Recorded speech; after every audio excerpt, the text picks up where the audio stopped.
sabi wetin we carry for her. But they come closer before them to sabi.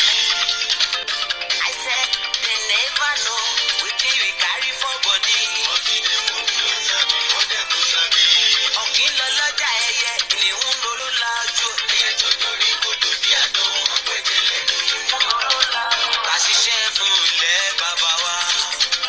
Ká ṣiṣẹ́ fún ìlú bàbá wa.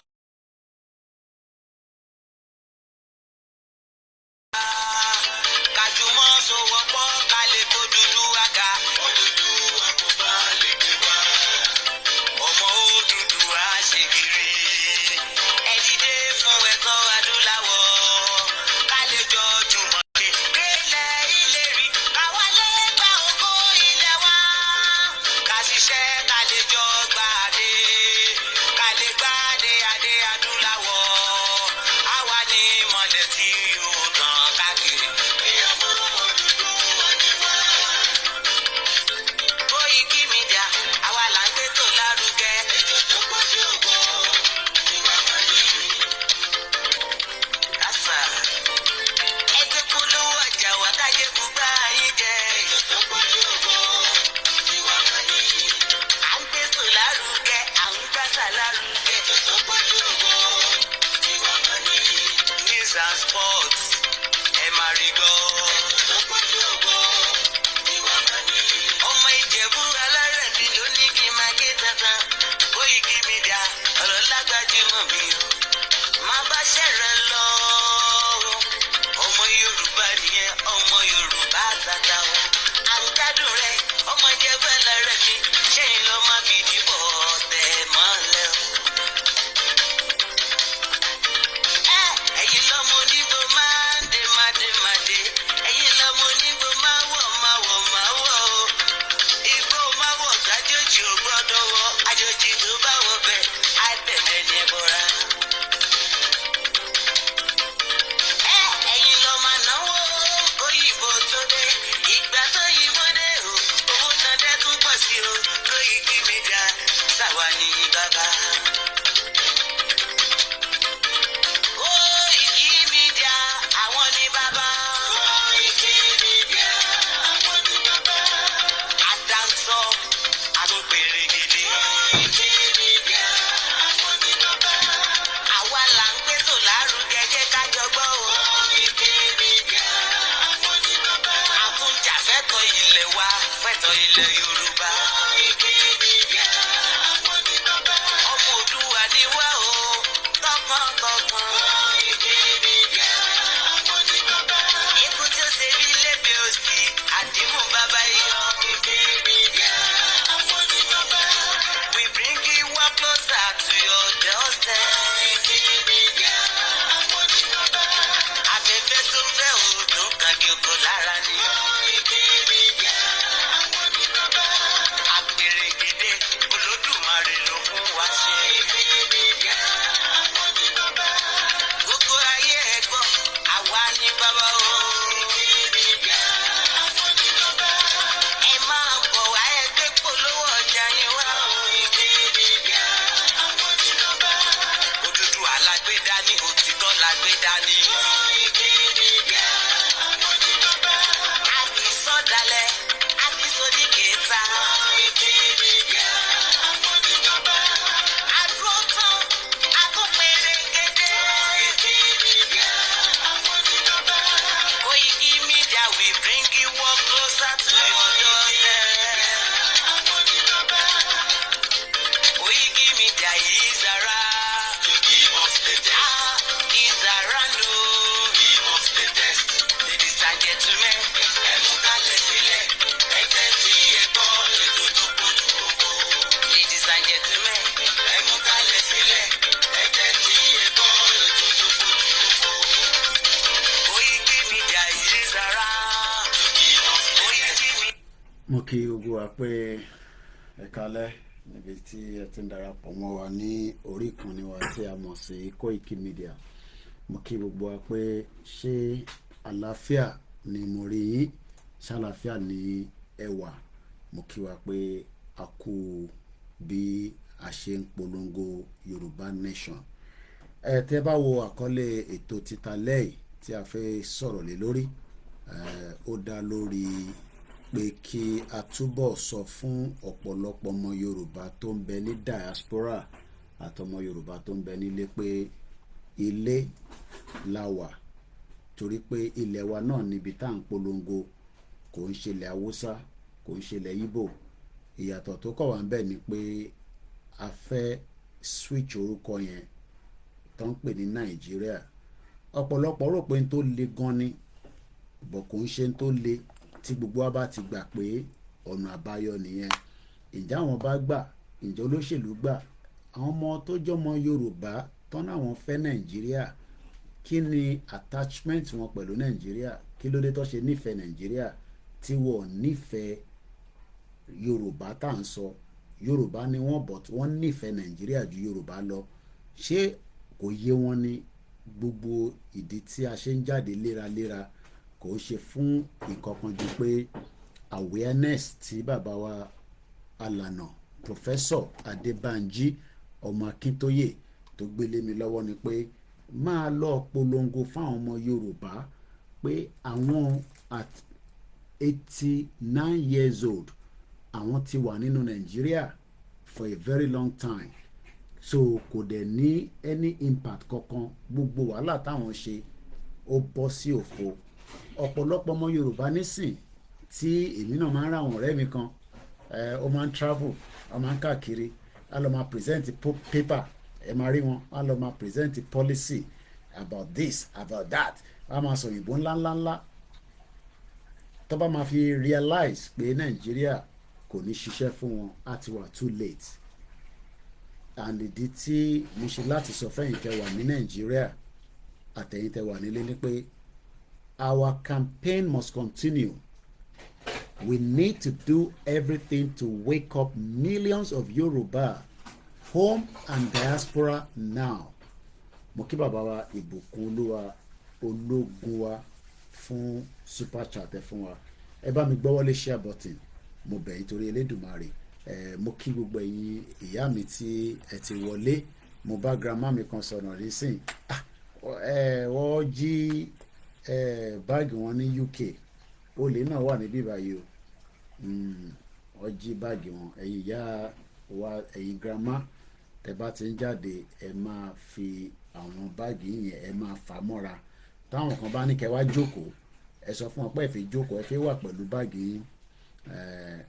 A dúpẹ́ pé àwọn èèyàn wà worried nígbà tó gbúrò ya wa yìí. Wọ́n dẹ̀ wá sí dínà olóyè Ìgbòho, wọ́n bẹ̀rẹ̀ sí ń pè wọ́n. Kódà tó dùn nínú ìlú yìí ni pé tó bá ti ń pe àgbàlagbà sílé tó pètè gẹ́ẹ̀tì wọn, o lè pe ọlọ́pàá, o lè pe ambulance, o lè pe fire brigade. Àwọn mẹ́tẹ̀ẹ̀ta ni wọ́n pè tí wọ́n wá lọ bá wa ìyá wa yìí nínú ilé. Ọlọ́pàá dẹ̀ ti sọ fún wọn pé kó má ṣílẹ̀kùn fẹ́ni kankan nítorí pé ẹmọ̀ bíyàn bá sọ nǹkan nù nílùú yìí tí o dẹ̀ ní àdírẹ́sì níbẹ̀, ó ṣeé ṣe kí wọ́n lè trace ẹni yẹn wá sílé. So instruction tí à ń fún èèyàn wa láti ọ̀dọ̀ bàbá wa Akíntóyè òun ni pé ilé la wà, a ní láti mú ẹ̀mí wa kúrò lára Nàìjíríà. But n tó ń fa wàhálà ni pé ọmọ Yorùbá ò fẹ́ gbọ́ nǹkan ní kíákíá, wọ́n fẹ́ follow instruction, wọ́n fẹ́ follow intanṣọ. Torí wọ́n ṣì ń dúró kí Pastor Adébóyè, wọ́n ń dúró de Kúmúyì, wọ́n ń dúró de Yàdúrà. Kódà Akéwùgbà Góòdù gan kò sọ̀rọ̀ sókè dáadáa. Wọ́n ń dúró de bàbá ẹlẹ́bùbọn, àwọn náà sọ̀rọ̀ sókè. Torí gbogbo àwọn ẹlẹ́sìn mẹ́tẹ̀ẹ̀ta tí mò ń sọ yẹn, tó bá jẹ́ pé gbogbo wọn lọ ní Yorùbá nation la fẹ́ tí kò ní sí àní-àní níbẹ̀, ọ̀pọ̀lọpọ̀ àwọn followers wọn máa gbọ́ instruction, but Ọlọ́run ní jẹ́ kó late kó tó di pé ẹ gbọ́ instruction. Ìyá wa tí mò ń sọ yìí, instruction tó tẹ̀lé òun ni pé ọlọ́pàá ní ẹ má ṣílẹ̀kùn fẹ́ni kankan tẹ́ ẹ bá mọ̀ for now, tí atẹ́gùn kìíní ẹ máa fi fẹ́ sílẹ̀ díẹ̀ wá táwọn ń ṣe investigation. Àwọn tó wá ń lọ bá wọn nílé bó ṣe ń kanlẹ̀kùn, ìyá ò ṣílẹ̀kùn. àwọn èèyàn wá wà worried, wọ́n wá pe ambulance, pe social gbogbo àwọn services. Ó wá níyàn kan tán ní ó wá ń kanlẹ̀kùn, tẹ́ni ẹ̀ wá ní grandma èmi nì ẹ rántí pé ẹ̀yin gan lẹ ra laptop fún mi, grandma I know you are not dead, you are inside. Wọ́n ní ojú oorun làwọn wà táwọn wá gbọ́ tẹ́ni ẹ̀ ń sọ bẹ́ẹ̀ làwọn tají, wọ́n wá ṣílẹ̀kùn. Àwọn ọlọ́pàá àwọn spanish nǹkan kan ṣàwọn instruction tó fún àwọn làwọn ń tẹ̀lé. Ǹjẹ́ wọ́n follow instruction tá à ń sọ fún ẹ àbí ó dìgbà tí jàǹbá bá dé? Torí ewu ti wà nínú Nàìjíríà, but ṣeré mo Yorùbá ò rí ewu yẹn, ṣe ló ń rò páwa tá wà níta nìkan ni à ń rí ewu yẹn, àwọn ò rí. tó bá pelé nísìn, tó bá sọ fún wa pé nǹkan kan ń ṣẹlẹ̀, wọ́n á ní nǹkan kan ń ṣẹlẹ̀. tó bá ní ó ń ṣẹlẹ̀, wọ́n ní ibo ló ti ń ṣẹlẹ̀. Kódà wọ́n ní àwọn tó wà lẹ́kọ̀ọ́, àwọn yẹn tẹ̀ tó wá bàjẹ́, kò ń ṣe gbogbo wọn but majority. Wọ́n ní tó bá pe ẹni tó wà lẹ́kọ̀ọ́ pé wọ́n má pààyàn, á ní ẹ ṣe bí òkè ọya Ọlọ́run ló ti ń pààyàn. ẹ wo ayé tá wá gbé. ọmọ Yorùbá wà worried nípa àwọn tó ń pa ní Èkìtì torí pé kò dẹ́kọ̀. Ọba Elédùmarè kó jọ kó ṣàánú wa. 11:03 làwa wà ní UK. Weather yẹn tutù púpọ̀ lénìí torí pé ó snow. Àsìkò táwọn ìyá tó dàgbà tó yẹ kó ti padà sílé, but ilé náà dà tíyàn fi lọ. Kò ń ṣe pé àwọn ìyá yẹn ò fi lọ́lé, wọ́n kọ́lé sílé. Kódà ẹlòmíì tó sọ fún wa pé àwọn nílé mẹ́ta, but ṣé ilé tó lọ yẹn náà ṣáwọn náà lọ máa ṣí hospital tó máa fi tọ́jú ara wọn, ṣáwọn náà lọ máa ṣí omi, ṣáwọn náà lọ máa ní ọ̀nà tó máa ṣe. Ilé nìkan ni wọ́n kọ́, wọ́n expect pé kí ìjọba ṣe hospital, kí ìjọba ṣe omi, kò ń ṣọ̀fẹ́. Alẹ́ yìí níbi tí mo jókòó sí, ìyàwó mi ní a ní láti top up gas àti electricity.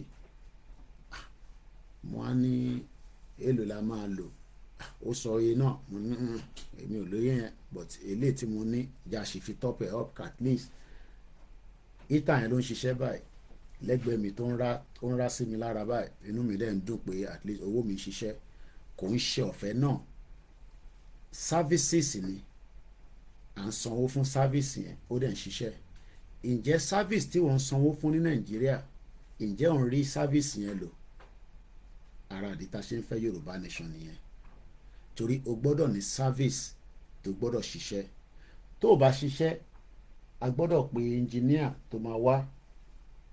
Lánàá engineer èní tẹ̀sí ní engineer kan wá lélẹ̀ mi, ó fi wá wo service kan tí mò ń sanwó fún. Ó dé, òun náà sọ fún mi pé nǹkan báyìí làwọn máa ṣe, nǹkan báyìí làwọn ò ní ṣe, torí pé èmi ni mò ń sanwó wọn. Tí n bá sanwó fún wọn, engineer yẹn gan kò ní níṣẹ́. Sọ ọ̀pọ̀lọpọ̀ yìí tẹ́ ẹ̀ níṣẹ́ lénìí, kò ń ṣe pé torí oṣó lè màmá ẹ̀ ló ń pa ẹ́, kò ń ṣe torí àjẹ́, kò ń ṣe torí èmèrè, torí pé Nàìjíríà ò ní kankan tó fi ọ̀fẹ́. Ìyẹn ló ṣe ṣetán ní yunifásitì láti ọdún 5 òun wáṣẹ́. Nígbà tó bá máa ríṣẹ́, oríṣẹ́ POS, nínú POS yẹn náà kò tún lọ dédé, gbogbo ẹ̀ rí bákubàkù. So gbogbo yẹn náà la ṣe ní ó dá. Kí wá ló kù? Àwọn kan ní no leadership problem ní gbogbo problem ta ní. Tá bá ti lé Tinubu lọ, ká gbé àwọn ọ̀dọ́ wá. Ṣe rí ọ̀rọ̀ Nàìjíríà ó ti kọjá ọ̀rọ̀ ọ̀dọ́. Foundation tí òyìnbó, ó wá ń dùn mí pé kò ń ṣàwọn tájọ́ ń gbé ní diaspora ọ̀ṣẹ́ tẹ̀lé ìtẹ̀ wà ń lé mọ̀ yàtọ̀ nínú àwọn òyìnbó. Gbogbo èèyàn tẹ́ bá ti rí tó bá ti jẹ́ white lẹ́ máa ń pè lóyìnbó. Àwa mọ̀ pure òyìnbó jura wọn lọ. Torí òyìnbó British, òun náà máa sọ pé òun ò kì í ṣe òyìnbó Scandinavia. Òyìnbó Scandinavia máa sọ pé òun ò kì í ṣe òyìnbó àwọn East Bloc, àwọn bíi Ukraine nǹkan kan yẹn, àwọn tó yàtọ̀. Ó wá mọ̀ tó yàtọ̀ ni pé èdè tí wá wà láàrin ìlú yìí.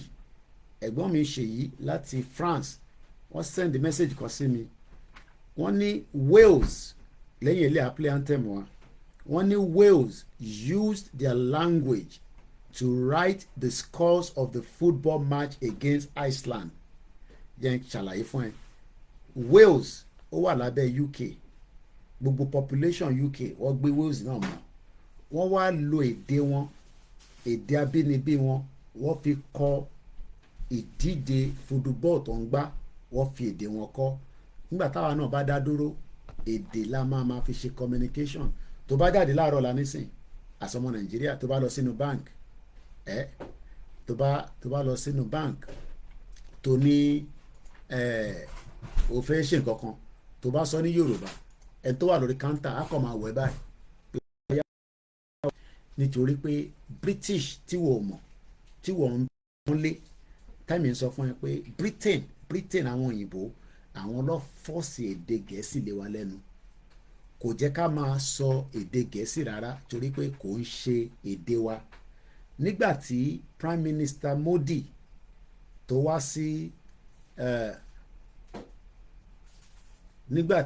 Prime Minister Modi tó wá sí Nàìjíríà èdè ló ń sọ wọ́n láti máa ṣe translation ayan gbéfọ̀ fún Bọ́lá Tinubu tó bá wá ní òfẹ́ ní kí Yorùbá kó lọ máa gbáradì fún Ṣèyí Tinubu torí òun ló máa di gọ́vnà yìí ní 2027 wọ́n ti ń dọ́gbọ́n ṣe analysis díẹ̀díẹ̀ wọ́n ń ju atẹ́gùn yẹn síta díẹ̀díẹ̀ ó yẹ nísìn àti rí àwọn nǹkan tó ti ní àti endorse Ṣèyí Tinubu òun náà máa ní òun mọ̀ kankan nípa ẹ̀ irọ́ ni o òun àti bàbá ẹ̀ àwọn ló ti gba Èkó mọ́ yín lọ́wọ́ so Ṣèyí Tinubu náà ló tún máa yan àwọn ọba ṣòro àwọn ọba ti sìn táwọn tó bá ti wàjà lọ Ṣèyí Tinubu náà máa tún wá di ẹni tó máa sọ pé ẹni tá máa fi jẹ Aláàfin lélẹ̀ ẹni tá gbọ́dọ̀ fi jẹ Ọọ̀ni of Ifẹ̀ tó gbogbo táìmì náà àwọn Ọọ̀ni náà àti lọ bàbá máa ka 60 years nísìnyí kọ́ lọ́n jẹ́ kí bàbá dàgbà bàbá náà àti lọ kò sígbà téèyàn máa dàgbà títí tó bá dé stage kan a máa gbàdúrà pé kó máa lọ kò sí bó ṣe lè pẹ́ tó so gbogbo yẹn náà la ṣe ń sọ pé má tún jẹ́ kí Ṣèyí Tinubu wá control ilé ayé ẹ̀ bí bàbá ẹ̀ bó ṣe bá yé jẹ́ iṣẹ́ wa fúnlẹ̀ wa orílẹ̀ ibi wa kàgbéga kàgbéga kàgbéga falẹ̀rẹ̀ ìgbàgbọ́ wa ni pé bá ti bẹ̀rù la bọ́ mọ́ ká ṣiṣẹ́ ká ṣiṣẹ́ ká ṣiṣẹ́ ká jọlá ìṣọ̀kan àtòmìnira ní kẹ́jẹ́ ká máa lépa ìtẹ̀síwájú fọ̀pọ̀ ire àtòhun tó dára ọmọ Oòduà dìde bọ́ sípò ẹ̀tọ́ rẹ ìwọ ni ìmọ́lẹ̀ ògo adúláwọ̀. Mo kọ́kọ́ kí gbogbo àwọn tí wọ́n jẹ́ staff wa tí wọ́n ń bá wa ṣiṣẹ́ mo kí wọn pé wọ́n kú iṣẹ́ takuntakun torí iṣẹ́ mídíà iṣẹ́ tó le díẹ̀ ni iṣẹ́ tó ń gba time àdẹ̀dúpẹ́ pé aláwọn tó wà dedicated tí wọ́n ti fira wọn lẹ̀ pé lórí ìkànnì wa Yorùbá Nation náà ni oríṣiríṣi mídíà ló wà mídíà tiwa fún self-determination tó gbé dání lábẹ́ bàbá wa Professor Adébánjí Akíntóyè the oracle of our time lábẹ́ bàbá wa Chief Dr. Sunday Igboho àti àwọn tí wọ́n jẹ́ leaders wa in the movement mo dúpẹ́ fún gbogbo wọn mo wá kí gbogbo ẹ̀yin èèyàn wa náà a kí gbogbo ẹ̀yin pé bí a ti ṣe ń ṣe ìrìn àjò náà tá à ń tò díẹ̀díẹ̀ máa wò pé ó ń pẹ́ lójú lóòótọ́ ó yẹ kó ti débi tó yẹ kó dé báwọn kan náà fi jẹ́ kó débẹ̀ wọ́n ń ṣe gbogbo ọ̀nà pé kí Yorùbá kó má lè kúrò nínú Nàìjíríà torí tó bá ti lè di pé kúrò nínú Nàìjíríà púpọ̀ nù àwọn intimidation gbogbo ohun tó yẹ kó jẹ́ ẹ̀tọ́ ọmọ ènìyàn téèyàn kì í rí nínú Nàìjíríà gbogbo yẹn kò ní sí nígbà tá a bá gbọ́ orílẹ̀-èdè wa kí ló wá ń pè ní orílẹ̀-èdè àti pé tíyàn bá bí ẹ nísìn pé ẹ̀yin tẹ̀ jẹ́ àwọn kan wà àwọn tó ń ṣe Yorùbá nation yẹn ẹ̀mọ̀ pé àwọn kì í ṣe ọmọ Yorùbá tó bá tẹ̀ bí ẹ̀yin náà pé kí ni reason kí ni ìdí tí ẹ ṣe ń jà pé kí Yorùbá kó dá dúró gẹ́gẹ́ bí orílẹ̀-èdè kan wàá máa sọ fún wọn pé èdè abínibí wa kò gbọ́dọ̀ sọnù èdè táwọn baba ńlá wa ń sọ a gbọ́dọ̀ defend ẹ̀ a gbọ́dọ̀ protect ẹ̀ culture wa kò gbọ́dọ̀ ní nǹkan kan tó máa di pé lọ́jọ́ iwájú àwọn terrorist máa sọ fún wa pé a lè practice ẹ̀ and ọ̀rọ̀ tí mò ń sọ kò ń ṣe ọ̀rọ̀ eré ṣe rí ẹni tó jẹ́ Christian àti Muslim bí àwọn terrorist tí wọ́n kọ̀ rán sọ ṣe rí tán rọra ń sọ ní díẹ̀díẹ̀ yìí tá a bá tètè defend border wa ẹ send message sí mi ẹni tó ń béèrè nọ́mbà ẹni tó wà ní France kódà mo fẹ́ lè tètè mọ̀ pé because sometimes máa ń rò pé àwọn tó máa ń send message ìgbà tí mo wá ṣe rí pé ẹ send nọ́mbà ẹ̀gbọ́n Ṣèyí mo kọ́kọ́ rò pé àwọn tó máa ń jẹ́ bí àwọn tó máa ń disturb èèyàn ni mo kọ́kọ́ ti fẹ́ sáré block ẹ̀ ìgbà tí mo wá rí pé ní ẹ̀gbọ́n Ṣèyí France náà ó dà pọ̀ ọmọ Yorùbá because nígbà mi orúkọ tẹ́ ń lò ẹ̀yin tẹ́ ń bá wa lọ lórí ìrìn àjò yìí ẹ lórúkọ tiyín gangan tẹ́ ẹ̀ bá lórúkọ yín a lè ti block yín tán ká tó realize pé ọmọ Yorùbá ní especially platform tiwa yìí ó wà under serious attack àwọn èèyàn oríṣiríṣi ló máa wọlé especially àwọn tó ń pè ní mọ orúkọ tó máa ń pè wọ́n so tó bá débẹ̀ yẹn wọ́n máa attack page yẹn so ó kù díẹ̀ kí n tó mo ti fi gbọ́wọ́lé block button ìgbà tí mo wá rí Ṣèyí France mo rí pé ọmọ Yorùbá ló wà behind ẹ̀ so ẹ pè mí lẹ́yìn ètò àbí kẹsẹ̀ message sí mi a connect pẹ̀lú àwọn tó wà ní France gbogbo àwọn tó ń pè wá pé Mr. Koiki à ń gbọ́ pẹ̀ ń sọ̀rọ̀ rúbà àwa Yorùbá máa ń fífi nǹkan too late a máa ń dúró pé ó dìgbà tí nǹkan bá di bó lọ ya mi ká tó dá sí kò sẹ́nì kankan tó ń force èèyàn pé lọ tọ́jú owó ẹ̀ síbì kan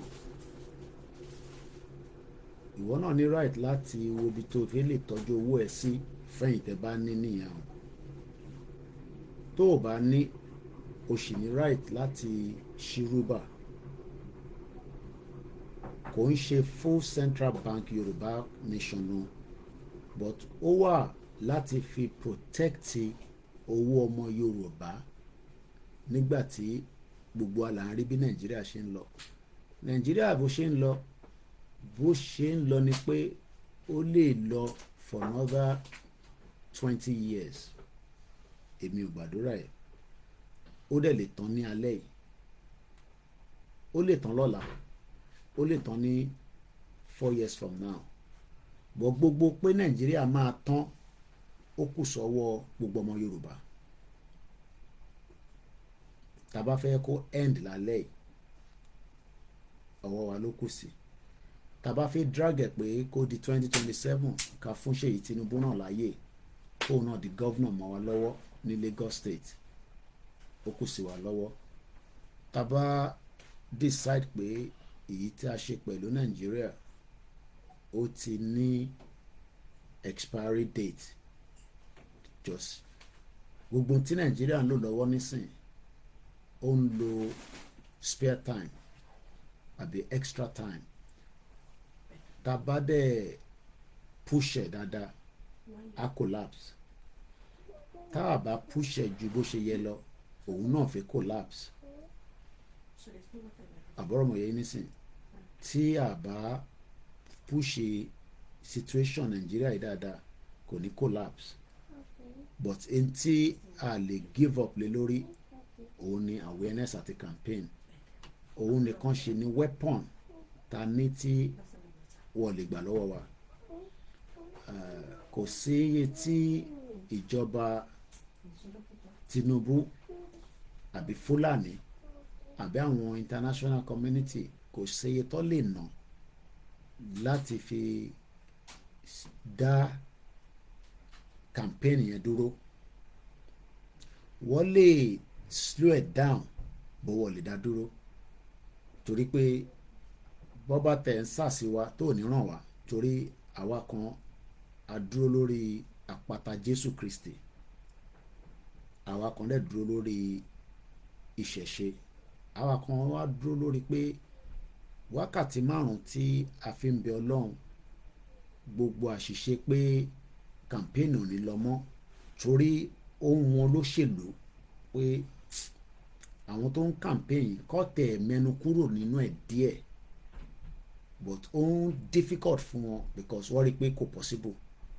Èmi ò kúkú sọ fún yín pé mo máa bẹ̀rẹ̀ program lálẹ́ yìí, but mo fún yín ní hint lọ́sàn-án pé ó ṣeé ṣe mo lè decide pé mo ò ní wá lálẹ́, kò sẹ́ni tó máa mú mi sí, mo gba owó lọ́wọ́ anybody, dẹ̀ force mi pé mo gbọ́dọ̀ jáde. Èmi lèmi mọ̀ pé bó jẹ́yàn 3 ló bá ń gbọ́ wa ní gbogbo àtàbá jáde, ààrẹ náà ni à ń bọ̀sibọ́sí, kò ń ṣe lórí ìkànnì tèmi. At least we will get nothing less than 5,000 people tó máa wò. Tàbá tún wá wo àwọn tó ń bá wa gbé fídíò tiwa, tèmi náà dẹ̀ mọ ibi tí fídíò yẹn ń lọ, ó tún add sí ni. Gbogbo yín tẹ́ wá ń wò ní àwọn channels tẹ́ ti ń tún wò yẹn, gbogbo yín náà la kí, mo dẹ̀ kí yín dáadáa. Mo fi ti ilẹ̀ Yorùbá tí gbogbo wa tí a jọ ń polongo ẹ̀, mo fi kí wa pé ẹ ṣé gan ni, torí táwa ò bá produce ẹ̀, eléyìí tá à ń ṣe nísìn ní live tá à ń produce, èyí tẹ́yìn tún wò yẹn òun ni repeated program, but tẹ́mi ò bá produce ẹ̀ tí mo lọ sùn lásẹ̀yìn, eléyìí tá à ń ṣe nísìn kò ní lọ in the record. But the fact that a fẹ́ jẹ́ kí ọmọ Yorùbá mọ̀ pé nílé àti lóko campaign yẹn ò gbọ́dọ̀ stop. Ọ̀nà tẹ́yìn náà máa wá gbà tí campaign yẹn ò ní stop, òun ni pé kẹ́yìn náà ṣe the needful. Èní nísìn mo sọ fún yín láti ọdún 3, I think they will be the 4th year, no kátà sọ pé ọdún 3, torí gbà tó mú olóyè mọ́ sí bẹ́ẹ̀ yẹn ni abẹ̀rẹ̀ gbogbo prayer àti tọ̀dọ̀ tiwa, àwa 6, kódà àwa 2 ò ráyè join lénìí, but àwa 4 ṣe prayer yẹn for 1 hour. Kò sẹ́ni tó gbọ́dọ̀ jọmọ Yorùbá tó gbọ́dọ̀ gbàgbọ́ nínú àdúrà. Lóòótọ́ máa ní wọ́n ti fẹ̀sìn, wọ́n ti fi ṣe this, wọ́n ti fi ṣe that, but a tún gbọ́dọ̀ gbàgbọ́ pé nǹkan kan ń bẹ tí Elédùmarè fún wa. Èmi ti rí full moon táwọn kan sẹ́ndì sí mi, mo dẹ̀ ti sẹ́ndẹ̀ sáwọn tí wọ́n tún lè bá mi explain it from the astrologic part of things. Ṣe rọrọ̀ pé nǹkan kan ní ṣẹlẹ̀, ẹ jẹ́ ká tutù ẹ̀ dànù. Ó máa happen, ìgbà tó fẹ́ happen yẹn la mọ̀. Kò sí babaláwo kankan tó lè ṣe iṣẹ́ fáwọn olóṣèlú pé Yorùbá ò ní lọ. Ìyẹn àkọ́kọ́. Kò séye àdúrà tí wọ́n lè bẹ àwọn pásítọ̀ kó rìnrìn lọ sí Jerusalem, kó lọ sórí òkè tó wà ní gbogbo ilẹ̀ Yorùbá, because ilẹ̀ Yorùbá ní àṣírí tó pọ̀ gan lọ́wọ́ tí àwọn tó dẹ̀ ti tọ̀sẹ̀ tí àwọn kan ń jàǹfààní ẹ̀. But in tó wá ṣẹlẹ̀ nísìnyí pé èyí tẹ́ ká divert ẹ̀ padà sílẹ̀ wa gangan, ṣe làwọn kan ń lo against wa. Àwọn tó ń rányàn lọ sí Mẹ́kà pé kó lọ ṣàdúrà pé kí Yorùbá àwọn akẹ́ni wọn máa kó nìkan, gbogbo yẹn ò lè work mọ́, torí pé ìtàjẹ̀sílẹ̀ tó wà ní Nàìjíríà, Ọlọ́run ti wipe Nàìjíríà out of the surface of the map of the world. Kò sí nǹkan kan tó ń jẹ́ Nàìjíríà mọ́ from the spiritual realm. You don't have to believe it. Physical ni ta ṣe ń rí tó ń pè Nàìjíríà. The spiritual part of it, Nigeria is dead. Ó ti kú pátápátá. kò sí ẹ̀bẹ̀ tí wọ́n lè bẹ̀ whatever your belief system is. Doesn't matter your belief system, whether oníṣẹ̀ṣe ni ẹni, mùsùlùmí ni ẹni, kìrìsìtẹ́nì ni ẹni, atheist ni ẹni, ó tẹ gbàgbọ́ kankan. That system tó ń pè ní orílẹ̀-èdè Nàìjíríà ó ti lọ. There's nothing called Nigeria anymore in the spiritual realm. And àwọn tó dẹ̀ mọ̀ tó ní knowledge òun ni kábíyèsí Ọọ̀ni of Ifẹ̀, òun ni àkárìgbò, òun ni gbogbo àwọn tó jẹ́ the head of Yòrùbá institution tó jẹ́ the custodian of the land. Kò sẹ́ni kankan tí wọ́n ti fún ní mẹ́sẹ̀gì yẹn. So gbogbo tó ń ṣe nísìnyí pé I don't play cat and mouse. Àwọn ti ní mẹ́sẹ̀gì pé kò sí nǹkan kan tó ń jẹ́ Nàìjíríà mọ́, but àwọn náà fẹ́ lọ pé kó sọ fún wa pé kò sí nǹkan kan tó ń jẹ́ bẹ́ẹ̀ mọ́, nítorí pé wọ́n ṣì ń play to the colonial mentality. Wọ́n ṣì ń play to the puppet of the world. Wọ́n ṣì ń play to the IMF, the World Bank. Wọ́n ṣì ń play to all these evil. Tí bá sọ pé evil, àwọn èèyàn burúkú. Torí pé in tí Elon Musk ń ṣe tó ń send kìíní lọ sí space, ibi tó yẹ kọ́ ọmọ Yorùbá wà nísìnyí yẹn, stage tó yẹ ká wà nísìnyí yẹn, ká máa ṣe research, ká máa send nìkan lọ sí space, ká máa prepare 1,000 years future fáwọn èèyàn, kò ṣe fún Yorùbá mọ́ nísìn, fún gbogbo àgbáyé. So tí brain ẹ bá lè process something like that, but brain ọmọ Yorùbá ò lè process it because wọ́n ti ṣe jàǹbá tó pọ̀, even in also the spiritual realm fúnra yẹn. We have been attacked. Ọ̀rọ̀ tí mò ń sọ kò ń ṣọ̀rọ̀ ìsìn, kódà before 1914 that people that we have been spiritually attacked. Spiritually attacked. Because if not, why to ṣe take our náà ní this long period to come back to our conscious mind? Kí ló dé tó pẹ́ tó yìí? Kí nìkan tó jẹ́ kó pẹ́ tó yìí? Because number one, in tó yẹ kó pẹ́ ni pé à ń rí the other side of the world as the best place than our own. Ó dẹ̀ ká máa rí tọ̀dọ̀ tiwa as the gold than the other side. I use myself as a case study. Ìyá tó bí mi ó sá kúrò Nàìjíríà, a fi gold platter sílẹ̀, àwa jókòó sí bíbá. Definitely òbí wo ló máa wà ní ọ̀nà tó jìn tó máa fọmọ ẹ̀ sọ́nà tó jìn tí kò ní fẹ́ kọ́mọ ẹ̀ kó wá súnmọ́ òun, àfi tó bá jẹ́ pé kò mu ọyàn ìyá ẹ̀. Reason tí gbogbo a ṣe ń pull àwọn èèyàn wa fáwa tí a lè afford ẹ̀ àtẹni tó lè lọ on their own. But ilẹ̀ tá à ń sọ yìí tó jẹ́ tiwa gangan, tí Elédùmarè gbélé wa lọ́wọ́, tó ń pè ní that geographical part of the world, tí wọ́n ń rí ọ̀pọ̀lọpọ̀ nǹkan from the space, bẹ́ẹ̀ni ti ṣe gbọ́ níbi tá a rìnrìn àjò dé nínú pé látòkè tí the ice the space shuttle wà, ọmọ pé ó ń lọ round ni, the space shuttle keep going round, ibi tílẹ̀ bá mọ́ bá wọn ni, ìyẹn international space shuttle. The world is round more or less, omi ló pọ̀ jù nú ẹ̀. So àwọn ti lọ 1,000 high up there and they can see below, and that means that within the site tó ń pè ní ilẹ̀ Yorùbá, níbi tí abẹ́ omi wá wà, there are many things that they are saying. ọ̀pọ̀lọpọ̀ nǹkan wà tó ń rí níbi tí kò sí omi tó jẹ́ ilẹ̀ òfurufú ọ̀pọ̀lọpọ̀ nǹkan ló ń rí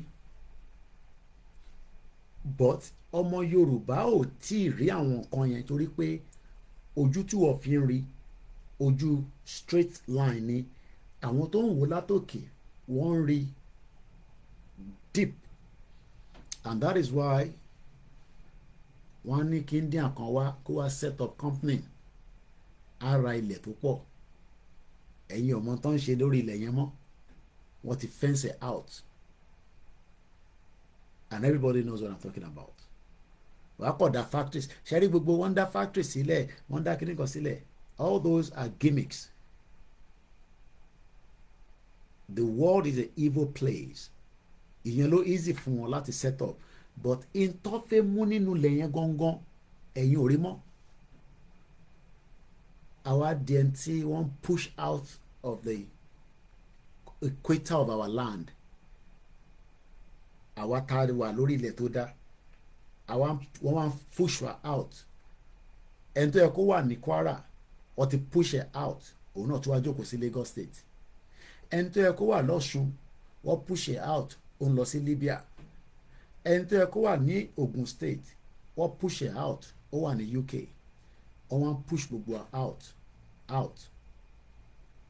and the reason that all this happen is because that geographical place gangan has been attacked for a very long time. ǹjẹ́ àwa tẹ ìjókòó kan ká tẹ ọ pé kí ló push gbogbo èèyàn tó ń jáde nísìnyí tó ń pariwo pé a fi dá dúró? ǹjẹ́ anybody to process it? Because somebody like me sometimes I do ask myself àwa nu Nigerian community à ń ṣe dáadáa àròpá à ń ṣe dáadáa à ń promote Nigeria kò síbi tá a promote Nigeria lọ àwa ṣe realize nísìnyí pé illusion ní country yẹn because kò ń ṣe country but the impression táwọn òyìnbó fáwa ni pé country ni òun làwọn tó jẹ́ èèyàn tó yẹ kó dá sí nísìnyí wọ́n dá sí because lójú wọn lọ́kàn wọn lẹ́mìí wọn country sí ní Nigeria until it collapsed. And the collapse of Nigeria, like I believe it will happen in a very kódà kò ní ṣe máa sọ rárá because the pain that it has created in the minds of millions of Yoruba people, can communicate, can try láti wake spirit yín. Because what we are doing now, we are waking your spirit. That spirit has been dead. What a pa spirit yẹn là ń jí díẹ̀ díẹ̀. Ẹ dẹ̀ mọ̀ pé ojú oorun òun ló burú jù tíyàn bá sùn. Ẹlòmíì bá sùn nísìn tíyàn kan bá wúkọ́ lẹ́gbẹ̀ẹ́ àdìdè. Bẹ́ẹ̀ lómi bá sùn nísìn bíyàn bá play loud music kò ní dìde. Because spirit yẹn wọ́n mọ̀ọ́mọ̀ jẹ́ kó sùn. Gbogbo àwọn tó ń attack wa because you wonder why ọmọ Yorùbá attack ọmọ Yorùbá lórí pé a rí evidence tó confam pé ìlú yóò ń ṣe tiwa. Tí bá ní pé ìlú yóò kì í ṣe tiwa ilẹ̀ kan ni mò ń sọ nísìnyàn orúkọ tó gbélé lórí yẹn kò ń ṣe tọ̀dọ̀ tiwa. It's a complete different name. Orúkọ tó yẹ ká máa jẹ́ gangan ní orúkọ tiwa ṣé làwọn kan tó ní náà Ẹ̀gbá yàtọ̀ sí Oǹdó ṣẹ̀rí táwọn yẹn nísìn spirit wọn ti dead. We have seen it on this live broadcast táwọn yẹn máa pè tán ni Ìjẹ̀bú lórí wá tẹ́lẹ̀ kíní kan ni wá tẹ́lẹ̀ but ẹ̀yà kan náà ni o but ó kàn fi distract wa away from the reality. So ẹ̀yin wá expect àwọn olóṣèlú tí gbogbo wa ń gbọ́ lójoojúmọ́ pé mùjẹ̀mùjẹ̀ ni wọ́n àwọn yẹn lè wá expect pé kọ́ wá endorse kọ́ wá support kọ́ wá fún yín ní gbogbo àǹfààní pé kí Yorùbá kó dúró nígbà tó jẹ́ pé they are part of the evil agent. Okonja Iweala ni evil agent ni because tó o bá ń ṣe evil agent ni Okonja Iweala tó jẹ́ tàwọn ẹ̀yà Ìgbò Nnamdi Kanu wà níbi tó tì mọ́, Okonjo-Iweala wà ní G20 nísìn, wọ́n ya picture wọ́n fẹ́yìn. Another evil agent òun ni máa tán pè ní Akínwùmí Adésínà yẹn, evil agent ni o ṣẹ́rí yẹn, bàbá evil agent gidi. Ẹni tó bá rẹ sọ pé mi mo sọ bẹ́ẹ̀ pé evil agent ni, another evil agent, because ó mọ̀ dájú pé ìran Yorùbá òun gangan ni ó lè resolve gbogbo agriculture problem tó ní gbogbo àgbáyé. But nígbà tó ti fi jẹ president Africa Development Bank, òun wá náà máa yá Nàìjíríà lówó ká fi lọ ṣe agriculture. Ṣe rí pé evil agent ni. So àwa wá ń dúró pé kí Akínwùmí Adésínà, the president of the African Development Bank, kó wá endorse, kó wá support Yorùbá nation, nígbà tó yẹ pé evil agent ni. Kò ní support ẹ, kò ní support, because spirit tiẹ̀ kò line pẹ̀lú spirit tọ̀dọ̀ tiwa. Gbogbo àwọn tó support movement yìí tán ní ẹ kìnnìkan spirit wọn, kódà bóun wọn kọ́ lọ sí church, evil spirit ló ń bá yín káàkiri. Because báwo ló ṣe wà lórí altar nígbà tí Pastor Jerry tó ń ṣe prayer, ó dẹ̀ ń ṣe prayer, èmi dẹ̀ ń sọ pé Yorùbá láti lọ, ó wá expect pé tí Pastor Jerry ń sọ àti tèmi ń sọ kò ní different tone nínú. Ó kọ́kọ́ gbọ́dọ̀ gbọ́ nípa ìran Yorùbá kó tó máa sọ pé òun gbọ́ nípa Pastor Jerry. Ó kọ́kọ́ gbọ́dọ̀ gbọ́ nípa Yorùbá kí o tó máa lọ gbọ́ nípa bàbá ẹlẹ́bùbọn tó jáde láti sọ fún wa pé ìran Yorùbá gangan ló yẹ kó lọ. Ẹ̀yin mọye èèyàn tí bàbá ẹlẹ́bùbọn ṣiṣẹ́ fún tó jáwọn òyìnbó, ẹ wá expect kí bàbá yẹn kó sọ fún yín pé Yorùbá nation lọ́nà àbáyọ. Oh my God. Ẹ̀yin mọye contract tán ní pẹ̀lú àwọn èèyàn níta. Bí brain mi ṣe ń gbé kalẹ̀ ni o, kò ṣe pé mo plan ilé tẹ́lẹ̀ o, bí ṣe ń sọ mo kàn bó ṣe ń gbé kalẹ̀ ni mo kàn sọ fún yín bẹ́ẹ̀. Bàbá ẹlẹ́bùbọn tí gbogbo wa like àbí, so àwọn ìtì mọ̀ pé ó yẹ káwọn jáde kó sọ fún Tinubu pé ọ̀rọ̀ Yorùbá nation òun ni priority nísìn. Bàbá yẹn ò ní sọ bẹ́ẹ̀ torí pé àwọn náà níṣẹ́ tó ń ṣe fún àwọn tó jẹ́ foreigner láti ta, tó dẹ̀ ń san owó burúkú fún wọn. Tàwa lè sọ pé bàbá ẹlẹ́bùbọn náà another evil agent ni. I'll leave that for you to decide. Because gbogbo èèyàn ló mọ̀ dájú pé ìran tẹ́lẹ̀dùmarè dáadáa òun nìran yìí. But they are making sure that ìran yẹn wọ́n fi paralyze it. Now, ta ló máa wá rescue ìran yẹn? Ìyẹn làwọn èèyàn ṣe máa ń sọ pé báwo lẹ ṣe fẹ́ gba Yorùbá nation nígbà tẹ́ ẹ̀ tí sọ fún ẹni báyìí? Báwo lẹ ṣe fẹ́ gba Yorùbá nation? Bàbá 89 years old, òun wá jáde wọ́n sọ pé òun fira òun sílẹ̀, ọ̀nà àbáyọ lélẹ̀. Àwọn èèyàn wá wọ pé ẹlòmíràn wá béèrè pé ta ni leader yín? In tó ń dùn yẹn ni pé kò ó ń wá leader. Ẹ má bínú pé mo kí àwọn èèyàn torí pé tá bá ti wọnú ètò lọ báyìí kó má lè pé gbà tá bá ti ń kí yín ẹ̀mí yẹn máa distract yàn kúrò ní nǹkan tá à ń sọ. Torí ẹ̀mí ní gbogbo ṣe ń ṣiṣẹ́, ẹ̀mí olúkálukú ọ̀tọ̀ọ̀tọ̀ ni. Gbogbo yín ni mo kí, ẹ̀yin kẹ́ wọlé kẹ́ jókòó, bẹ́ẹ̀ ṣe ń kí mi ni mo rí yín, bẹ́ẹ̀ má yẹ kí mi tì kí yín. Ọmọ Yorùbá wa ń bí àwa pé ta ni leader yín? Èyí tó jẹ́ drug pusher tí gbogbo èèyàn mọ̀ pé cocaine ló fà títí ní Chicago, kódà CIA asset ni, tọ́dẹ̀ mọ̀ pé drug pusher yẹn tó ń lead ìlú tó ń pè Nàìjíríà, báwo lẹ ṣe fẹ́ kí ìlú yẹn lọ síwájú? Àwọn nínú bọ̀tá ni leader tẹ̀yìn náà. Wọ́n á ní ṣé Ìgbòho ni leader yín? Òun ti gbàgbé pé òun gangan náà ni leader, but nígbà tí kò lè process ẹ̀, ẹ̀mí ò tí ì sọ fún ẹni yẹn pé ìwọ tó ń béèrè pé ta ni leader, ṣé ìwọ mọ̀ pé ìwọ náà ni leader? Ìyàwó mi ní alẹ́ à ń wo Donald Trump àti Elon Musk. ẹ mọ etí Elon Musk gbélé fún Donald Trump fún campaign tó ṣe lọ yìí $200 million nínú owó tiẹ̀ ni Elon Musk gbé kalẹ̀. àwa máa tá a bá sọ̀rọ̀ nísìn àwa máa wá bàbá tó ní Gatwick Airport. Bàbá tó ní Gatwick Airport òun ò tí ì gbọ́ níbi tí ilé ayé dé nísìn pé àwọn Yorùbá kan ti dìde tó ní ìran àwọn fi bọ́. Kò kíá bàbá yẹn ò kíá because ẹni tó bá kíá nípa ìran ẹ̀ tí Ọlọ́run dẹ̀ bùkún fún tó ní voice tó ní gbogbo nǹkan ó gbọ́dọ̀ wà lórí ìrìn àjò yìí. So ẹ wá ń wá káwa lọ bẹ bàbá tó ní Gatwick Airport pé ìran ẹ̀ wà in danger àbí Koiki iṣẹ́ ti wá bàbá Ògúnlẹ́sì bàbá tó ní airport yẹn bóyá á ràn wá lọ́wọ́.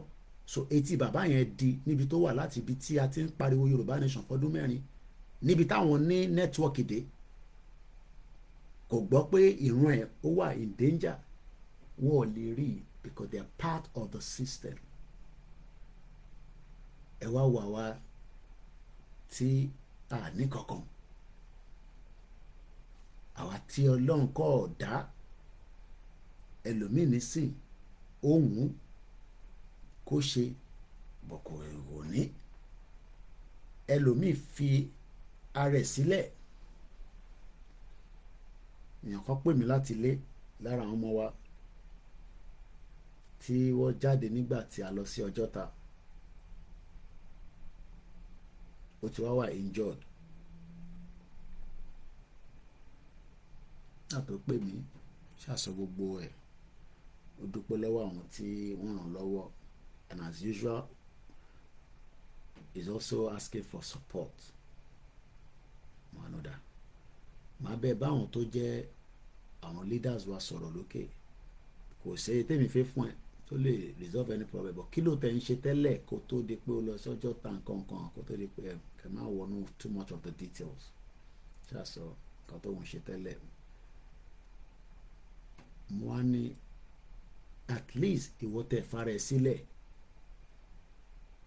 because n tó mú yàn fara ẹ̀ sílẹ̀ tí ọ̀tá àbọ̀n bá ẹ̀yẹn ti fara ẹ̀ sílẹ̀. bàbá tí kò fara ẹ̀ sílẹ̀ nísìn ó ń play to the gallery of the world but wọ́n play to the gallery of ìran wọn. wọ́n ló ní Gatwick Airport okay so báwo nìyẹn ṣe help àwa nísìn just like bí àwọn kan ṣe expect pé Kẹ́mi Badenoch ó ní àǹfààní tó máa ṣe fún wa. These are people who doesn't care or care nípa ìran wọn and they don't have any reason to care.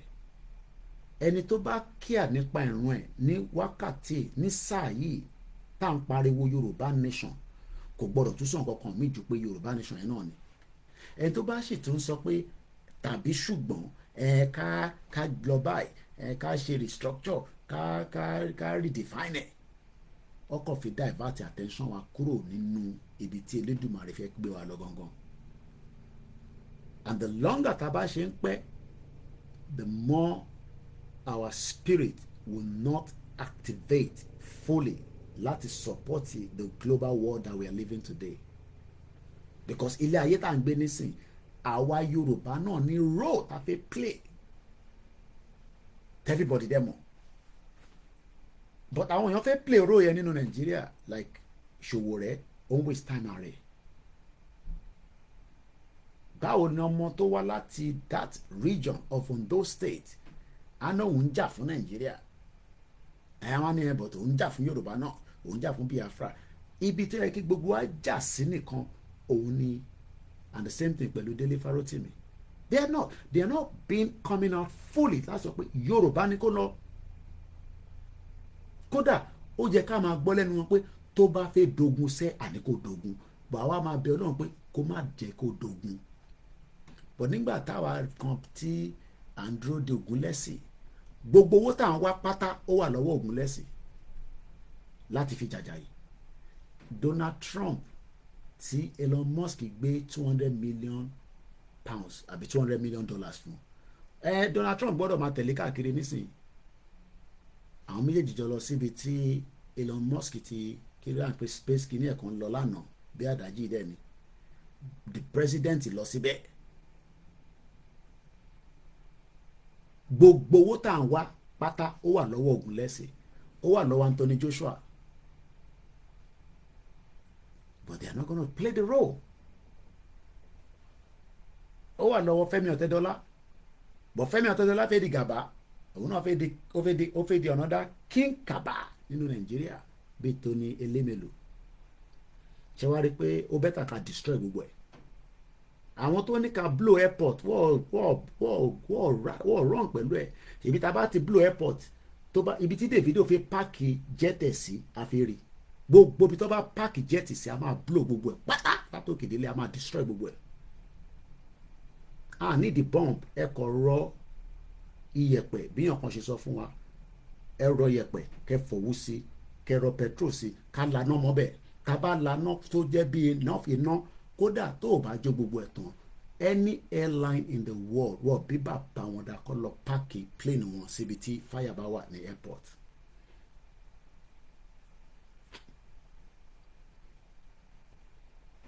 And that is what is going to happen. Torí ọ̀rọ̀ tá à ń fà ẹ́ kò sẹ́ni kankan tó máa gbádùn ẹ̀ níbi tá à ń lọ lọ́wọ́lọ́wọ́ nísìn kò sẹ́ni kankan tó máa gbádùn ẹ̀ torí pé pain tẹ́ ń fáwọn èèyàn wa tá à ń rí tẹ̀lé ń sọ pé kò sí nǹkan tẹ́ máa ṣe a máa reduce the pain yẹn gbogbo wa la máa wá wà nínú pain yẹn náà ṣèbí àìtí ìdààmú gọ́vnọ̀ ló ṣe ń ráyè govern nígbà tá a bá ti finá sí National Assembly tó jẹ́ ti state ìbáwá la ní tá a bá finá sí kò pọ̀ jù náà a máa kọ́ mi ní kúure nígbà tá a bá finá sí ibi tẹ́ ti fẹ́ lọ jókòó láti fẹ́ govern wa nítorí pé a ṣe fún yín láàyè pé kẹ́ govern wa lórí state lẹ ṣe ń sọ pé ní agbára lórí wa torí pé ẹ ṣì ń rí lé lọ lálẹ́ nígbà tí ilé bá ṣú hòtẹ́ẹ̀lì tẹ́ ń lọ yẹn àáfiná sí ibi tẹ́ ti ń ṣe ṣìná yẹn tẹ́ fi lọ ń dún àwọn ọmọ wa tẹ́ ń kọ́ àwọn ọmọ kéékèèké tẹ́ lọ ń bá wọn sùn nínú bẹ̀ àjò hòtẹ́ẹ̀lì yẹn hòtẹ́ẹ̀lì tá a bá ti rí pé politician lọ àlànà wọn bẹ́ẹ̀ investors máa sá lọ ó sì ń bọ̀ ní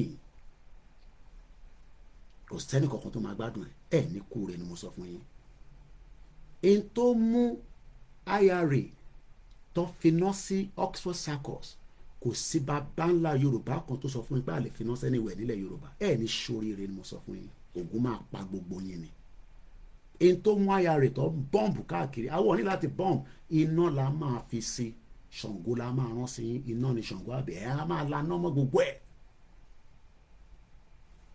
tó bá wá bí Wizkid dá kó wá páàkì jẹ́ẹ̀tì síbi tá a bá ti finá sí gbogbo wọn máa gbé jẹ́ẹ̀tì wọn ìtí jẹ́ẹ̀tì bá wà ń bẹ àjọ mọ́ bẹ́ẹ̀ ṣẹ́ni ẹni kún ṣú lórí ẹ̀yin lówó lọ́wọ́ ẹ fi máa fowó yẹn ọ̀pẹ́rẹ́sì gbogbo wa ní kúure a máa bọ́ǹd gbogbo ẹ̀ down ni mo sọ fún yín ó ń súnmọ́ bọ̀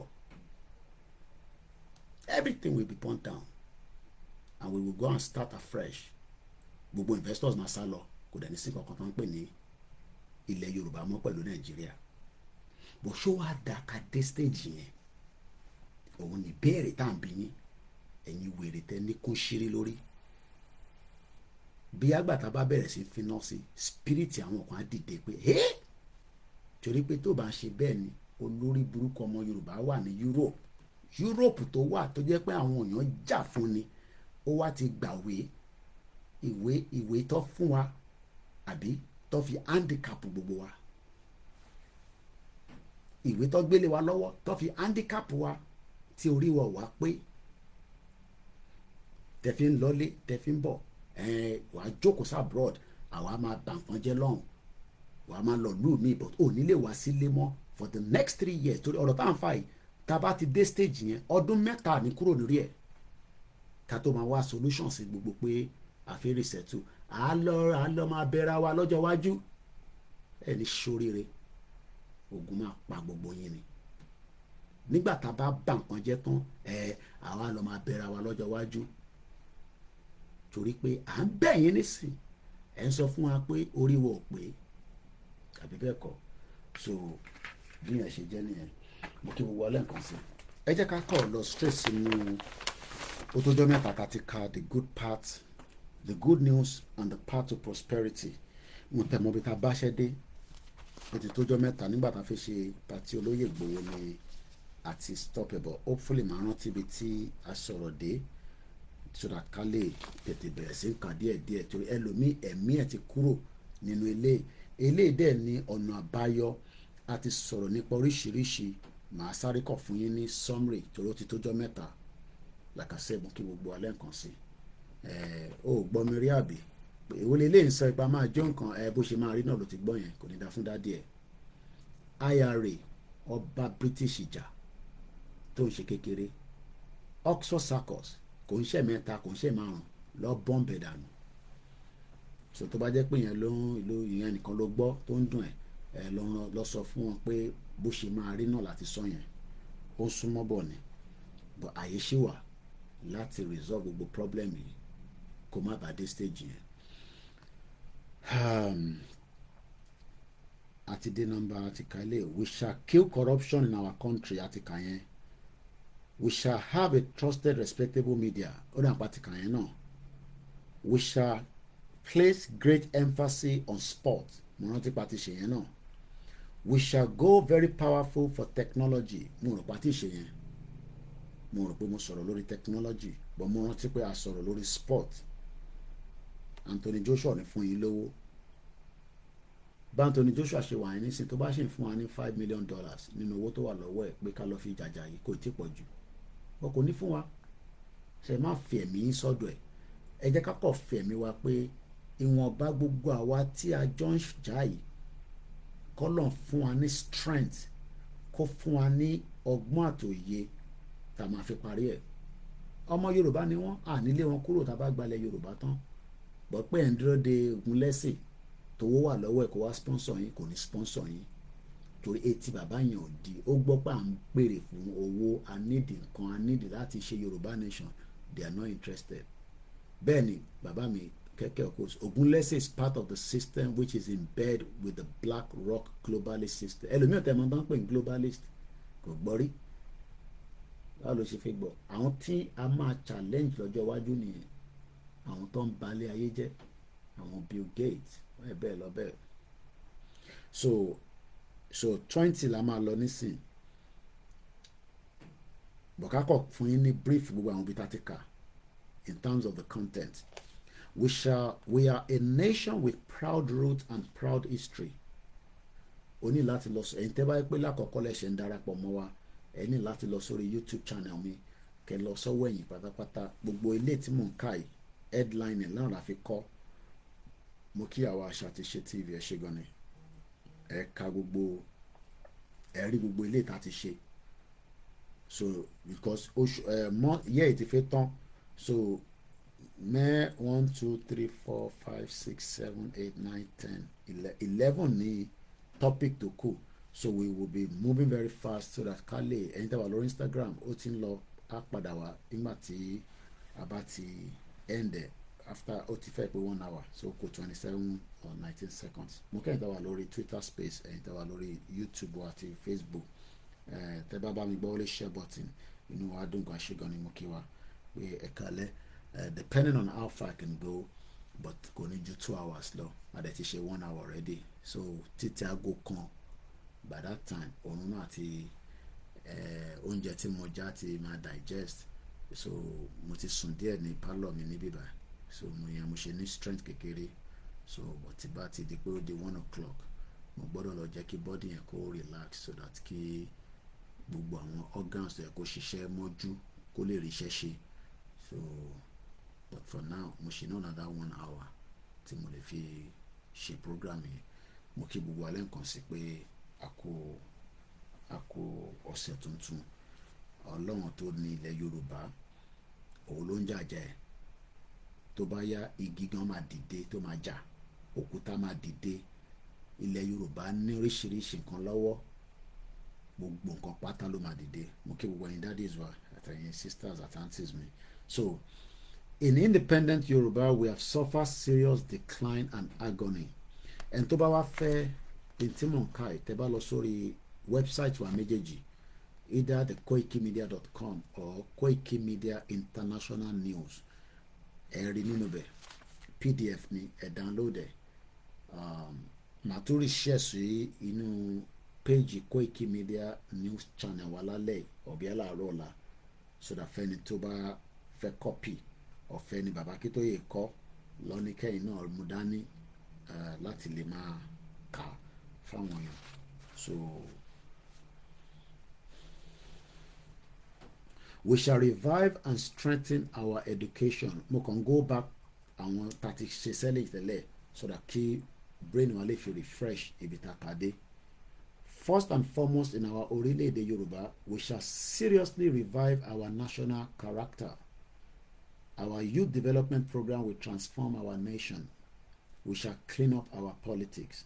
We shall take creative steps about political parties. We shall make our election quality elections. We shall achieve a corruption-free public service. We shall create a true and respectable judiciary. We shall build an incorruptible civil service. We shall craft the most appropriate constitution. We shall have truly Yoruba national military and security services. Gbogbo alárí sójà tó na aráàlú torí sójà rọ́pò lòun ní ọ̀nà. Gbogbo yín náà lè ti rí fídíò yìí náà, ó wà lórí social media. Number 13 yìí, tá bá gba country tiwa, àní ní sójà tó máa intimidate wa lójú títì.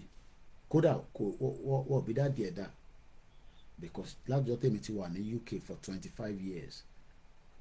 Mo máa ń pàdé mọ́tò sójà lórí M25, mo ń pàdé wọn lójú títì. Wọ́n dẹ̀ ń lo siren, wọ́n dẹ̀ lè push mi kúrò lójú títì torí gbogbo alájọ ní títì yẹn, torí mọ́tò tèmi náà ń san road tax. But ẹ lọ wo fídíò bí sójà ṣe ọmọ Nàìjíríà, torí ọmọ Nàìjíríà ni.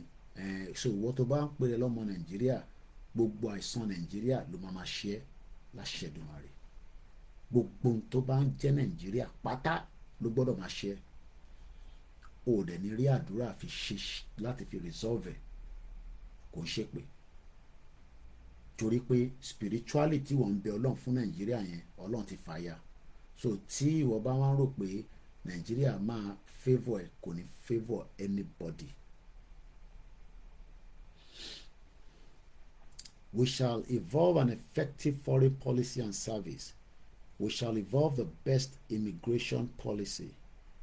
Our country shall be a land of enterprise and plentiful jobs. Mo kí gbogbo yín wá, má kí gbogbo yín dáadáa. Ẹ jẹ́ kí n wọnú ètò yẹn díẹ̀ sí, ká má wà distracted. Gbogbo yín ni mo rí comment yín, gbogbo ẹ̀ náà ni máa kà as much as possible, and we love you all. Ẹ dẹ̀ kú àdúró tí Koikimedia.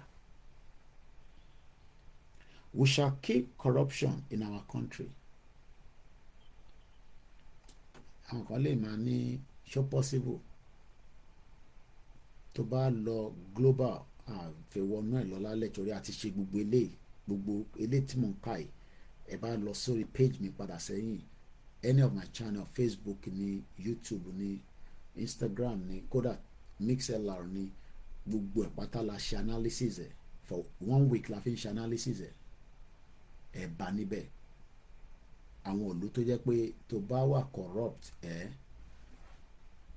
Saudi Arabia ṣì ní ìlú tí ó jẹ́ number 1 lágbàáyé tó sì ń gé orí èèyàn. Saudi Arabia, kódà orí tó gé nínú ọdún yìí wọ́n ló ju ti last year lọ. Wọ́n máa ń gé orí èèyàn ni, kò sí àní-àní níbẹ̀. Death penalty ló ń pè. Tó bá lọ sáwọn bíi ṣe South Korea bí kan àwọn ìlú yẹn, o gbọ́dọ̀ wà corrupt, because tó bá ti wà corrupt you are going for it. bọ̀ nínú Nàìjíríà a máa rí corruption báyìí kódà wà á máa tún béèrè pé owó tọ́nà rí nígbà tí owó kan tó lọ stash sínú ilé kan wọn àwọn DSS ta ló rántí owó yẹn millions of dollars or something like that every day kódà you lose plot about the figures Tinubu tuntun ti fẹ́ yáwó mi báyìí bó ṣe ń ya ló ń jí bó ṣe ń ya làwọn náà ń yára wọn ìwọ lọ sí ìwọ náà wo nísìn ìwọ tó kọ rọra gba ṣé easy bite lẹ́ ń gbà ẹ̀yin tẹ́ wà ń lé ẹ wo bó ṣe ń dààmú ayé yín ẹ wo bó ṣe ń fìtínà yín ẹ wo bó ṣe ń fi orúkọ yín síta tẹ́ bá miss payment èmi mọ̀ pé àwọn fóònù easy bite yẹn jàǹbá burúkú ni wọ́n ní tó bá ti sanwó wọ́n máa ń restrict kankan lára fóònù yẹn so ṣé wà I don't know I mean ẹnu technology ti débẹ̀ wọ́n náà máa reduce the phone service yẹn ò ní rí lò as a full operational phone anymore. Fóònù ilé tí mo fi ń ṣe YouTube mi iPhone 13 ni because mo ti get ibi tí yẹn bá ṣiṣẹ́ dé mi náà gbọ́dọ̀ upgrade iPhone 15 lélẹ̀ tó wà lọ́wọ́ mi 13 yẹn ọdún mẹ́ta ni mo fi lò òun ni ọmọ mi kékeré òun ló máa fi ń ṣeré iPhone 13 tí bá fún ní fóònù mi náà òun fẹ́ iPhone 13 yìí òun ló fi ń ṣe operation ẹ̀ tó fi ń play game tó dẹ̀ fi ń wo àwọn nǹkan tó ń wò lórí fóònù tí bá fún láwọn other phones ó wá the funny part ni pé ó mọ̀ yàtọ̀ phones yẹn ọmọ 40 years bàbá 40 years ó ń gba easy bite torí pé kò rí owó wọ́n ní North Korea náà kó bá ti corrupt ní North Korea wọ́n máa bẹ́ orí ẹ̀ sógun ni bàbá 40 years old kò rówó ra fóònù ó wá lọ ń gba easy bite ọ̀sọ̀lẹ̀ Yorùbá di aṣálẹ̀ ọmọ Yorùbá dẹ̀ ń wò mí òun àtàkì mi òun àtàkì bàbá Akíntóyè òun àtàkì Ìgbòho mò ń wo olóyè ní ìjẹta kọ́ni lórí Instagram wọn wọ́n ń wo àwọn ajá wọn wọ́n ń wo àwọn ajá yẹn wọ́n ń compare ajá yẹn sí ọ̀pọ̀lọpọ̀ tó wà Nàìjíríà ajá yẹn rí pé bàbá wọn massage ajá yẹn lẹ́yìn ta lórí fídíò yẹn lórí Instagram wọn ajá yẹn tóbi báyìí ní Germany ajá yẹn life expectancy ajá yẹn ó ju ti ọ̀pọ̀lọpọ̀ ọmọ Nàìjíríà lọ kò ń ṣèpè it's just a normal because healthcare ilẹ̀ Yorùbá lè ní 0 ni kò dẹ̀ sí bá ṣe fẹ́ wà láyé yìí tí a ní àìsàn kékeré kan tá a máa yọ wá lẹ́nu but àwọn àgbáyé mọ̀ pé ilẹ̀ Yorùbá ní gbogbo ohun tó lè resolve àìsàn yẹn nínú gbogbo wa bẹ́ẹ̀ all we need is just ká train àwọn èèyàn kó lọ into deep research deep tí bá ní deep research mi wà ó lè take 50 years èmi wà ó lè jẹ́ 1 year lẹ́ máa fi ṣe bí àwọn kinní yẹn bá ṣe máa rí lò èyí tó tẹ̀ jẹ́ kékeré táwa ara fi manage ara wa nínú ilé méjì náà ni mo ní àbèrè mo dẹ̀ ní ọ̀pá ẹ̀yìn méjèèjì yẹn ni máa ń lò lera together but problem ni pé teaspoon kékeré ni mo fi ń lò because kò sí measurement gbogbo nǹkan dẹ̀ gbọ́dọ̀ ní measurement níbi tí technology dé lè ní so ẹ̀yin tẹ́kọ̀ máa ń mú gbogbo àwọn ọ̀pá ẹ̀yìn kankan yẹn bó ṣe da tó gbogbo kidney yín pátá ló máa padà nù kidney yín lẹ fi ń ṣeré àtẹ̀yìn tẹ̀ ń wáyé tó máa ṣiṣẹ́ tẹ̀ máa ẹ fẹ́ kanlẹ̀ ilẹ̀ tá a fẹ́ kàn ní sí ni pé ká gba Yorùbá nation kò ń ṣọ̀rọ̀ a fẹ́ kanlẹ̀ obìnrin torí ìyẹn ló ti fi distract the mind wa sex alcohol and drugs mẹ́tẹ̀ẹ̀ta yẹn wá ń lọ pẹ̀súpẹ̀sù nílẹ̀ Yorùbá báyìí lẹ́nìí mẹ́tẹ̀ẹ̀ta ń lọ kò ń ṣe pé kò dáa bọ̀ gbogbo nǹkan ló ní ìwọ̀n but ìlú tó sì fi jà láti dá dúró àwa ń consume mẹ́tẹ̀ẹ̀ta yẹn báwo ló ṣe fi jẹ́ kí ẹ̀mí ẹ̀ kó jáde gbọ́n kan tèmi sọ because we know how the spirit works regardless of ẹ̀sìn tó bá gbé dání ìwọ tó fẹ́ gbára ẹ̀ sílẹ̀ ó wá ń consume mẹ́tẹ̀ẹ̀ta yẹn mo ní kíyàn má consume ẹ̀ o torí mẹ́rin ló máa ní Koiki ti ní kọ́ máa ní sex sex is good oníṣẹ́ tó ń ṣe lára but àwa ti wá sọ de rí ọwọ́ everybody wá ń polongo ṣe fẹ́ kanlẹ̀ wá kanlẹ̀ dáadáa when we have a lot of research that needs to be done bẹ́ẹ̀mi náà bá lọ toilet pẹ̀lú àwọn ìmọ̀tẹ̀ láti lò lálẹ́ torí ó máa ń da kíyàn lò but ohun tí mo sọ ni pé research ti gbọ́dọ̀ fún wa pé capsule kan ló máa lò mo ní multivitamins mi tí mò ń lò wọ́n ti kọ́ síbẹ̀ pé 1 a day nínú capsule yẹn tẹ́ bá ṣe quantity tó capsule yẹn is just a base èyí tó wà nínú capsule yẹn gangan ló ń ṣiṣẹ́ ìdí tẹ́ àwọn ṣe fi sínú capsule ni pé wọ́n ò fẹ́ jẹ́ ká taste that content yẹn èyí tèmi ń lò nísìn kò sí nínú capsule direct ni ǹjẹ́ mọ̀ pé gbogbo àwọn àbèrè yẹn ó yẹ ká ti máa fi sínú capsule èmi ò tẹ́ mọ̀ pé wọ́n ń ta empty capsule until tí mo sì mi sọ fún mi pé èèyàn lè ra empty capsule yẹn kó kọ̀ra fi díẹ̀ sí àwọn ọmọ tó máa ń náwọn fẹ́ má béèrè yẹn ẹ bá ti fún wọn mu ọ̀ ní mọ̀ pé àbèrè làwọn mu I didn't know that capsule yẹn ẹ̀yẹn ṣí capsule yẹn gẹ̀dán tó wà nínú ẹ̀ ẹ rí i pé wọ́n ti weigh grams ẹ̀ ìyẹn làwọ̀ tí ì ṣe pẹ̀lú àwọn àbèrè àtàwọn nǹkan kéékèèké bẹ́ẹ̀ tá à ń lò lóòótọ́ àwọn kan tí ń ṣe grams ẹ̀ but there is a deep research and a big opportunity to challenge the global world on health ground but ṣòro pé World Health Organization àwọn olórí burúkú ṣòro pọ̀ fi jẹ́ kí Yorùbá kó lọ àwọn tá à ń bá jà kò ń ṣe Fúlàní nìkan yẹn ló máa ń yà mí lẹ́nu táwọn kan bá já dání Fúlàní là ń bá jà ọkọ máa rẹ́rìn pa àwọn ilé wọn mọ́ta gbé dání Fúlàní kẹ we are fighting the globalist of the world àwọn tó rò pé àwọn làwọn láyé Ọlọ́run dẹ̀ lóhun lòun ní ayé òun lòun dá wa ó dẹ̀ dá gbogbo wa dáadáa but ó dá wa dáadáa ní wèrè Britain wèrè Britain pẹ̀lẹ́ mi wá wèrè Britain táwọn ayáre wọ́n pa ṣégè sí wọn lára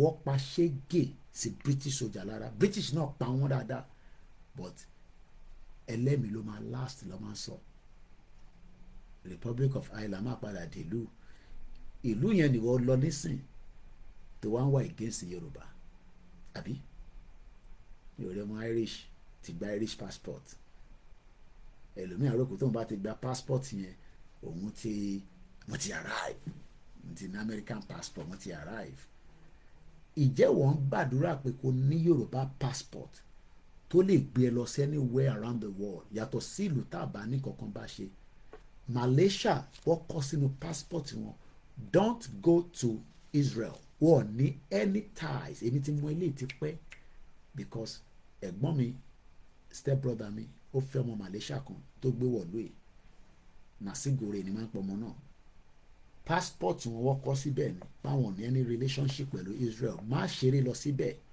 ó bá ti lọ because wọn ní any relationship ẹ̀rọ ọmọ Yorùbá bẹ́ẹ̀ ni ìyẹn á sick ẹ̀ lọ sí church kọ́kọ́ gbọ́dọ̀ ní kó lọ ṣe x-ray ṣèbí pastor Jerry náà gbogbo tẹ́ ń pẹ́ yẹn ìbá kọ́kọ́ ní kẹ́ lọ ṣe x-ray ó dà ká wá gbàdúrà sí kọ́lọ́n wá kò ń ṣe pé kò ní kọ́lọ́n gbàdúrà ẹ̀ o lọ sí hospital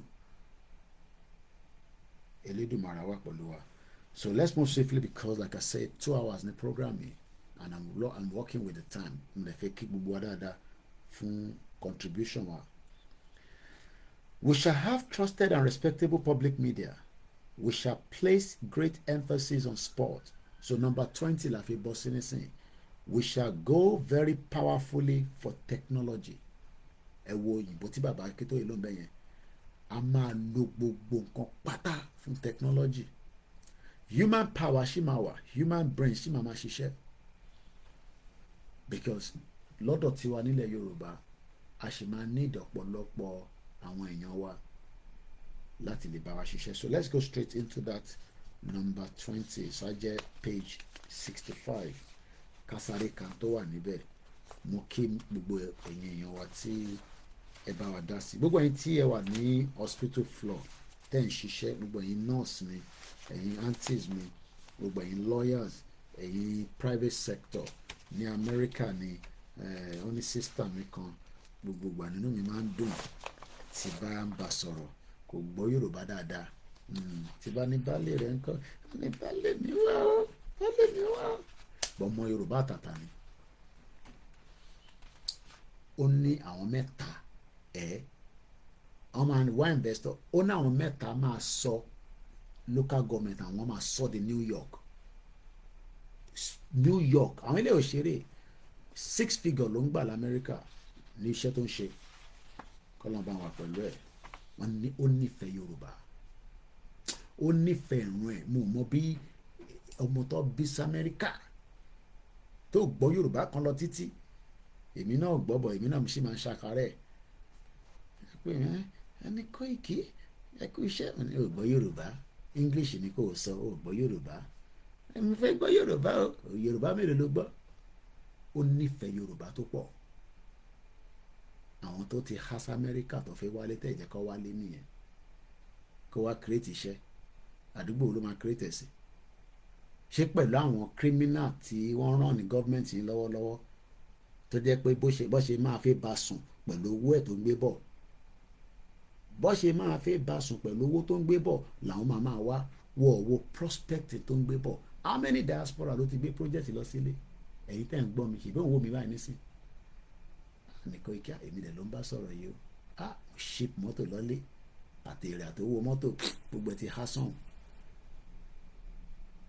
Ẹ wo investment diaspora ti gbé lọ́lé. Láti 50 years ni diaspora ti invest lọ sí Nàìjíríà. Mo kàn mọ́mọ́ gbé lọ ní 50 years because èmi fúnra mi ti lò 25 years nílùú yìí. Dáàtẹ̀ ṣe púpọ̀. Mọ̀mísí mi gba ṣọ́ọ̀pù sí trade fair, ṣe lálábàdàn pé bẹ́yẹn, kò lè mọ how deep.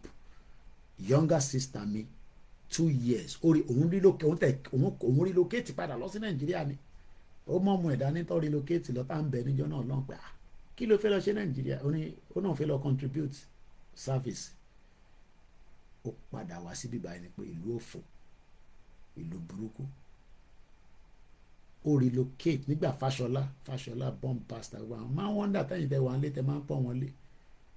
Wọ́n present policy pé báyìí la ṣe ń tọ́jú ọmọ nílùú òyìnbó, policy báyìí gbà àwọn ò ní ìdòwò, àwa fi wá ṣiṣẹ́ ni, àwọn yẹn fi lọ ṣiṣẹ́, àwọn kan wà ó fẹ́ contribute kóta wọn.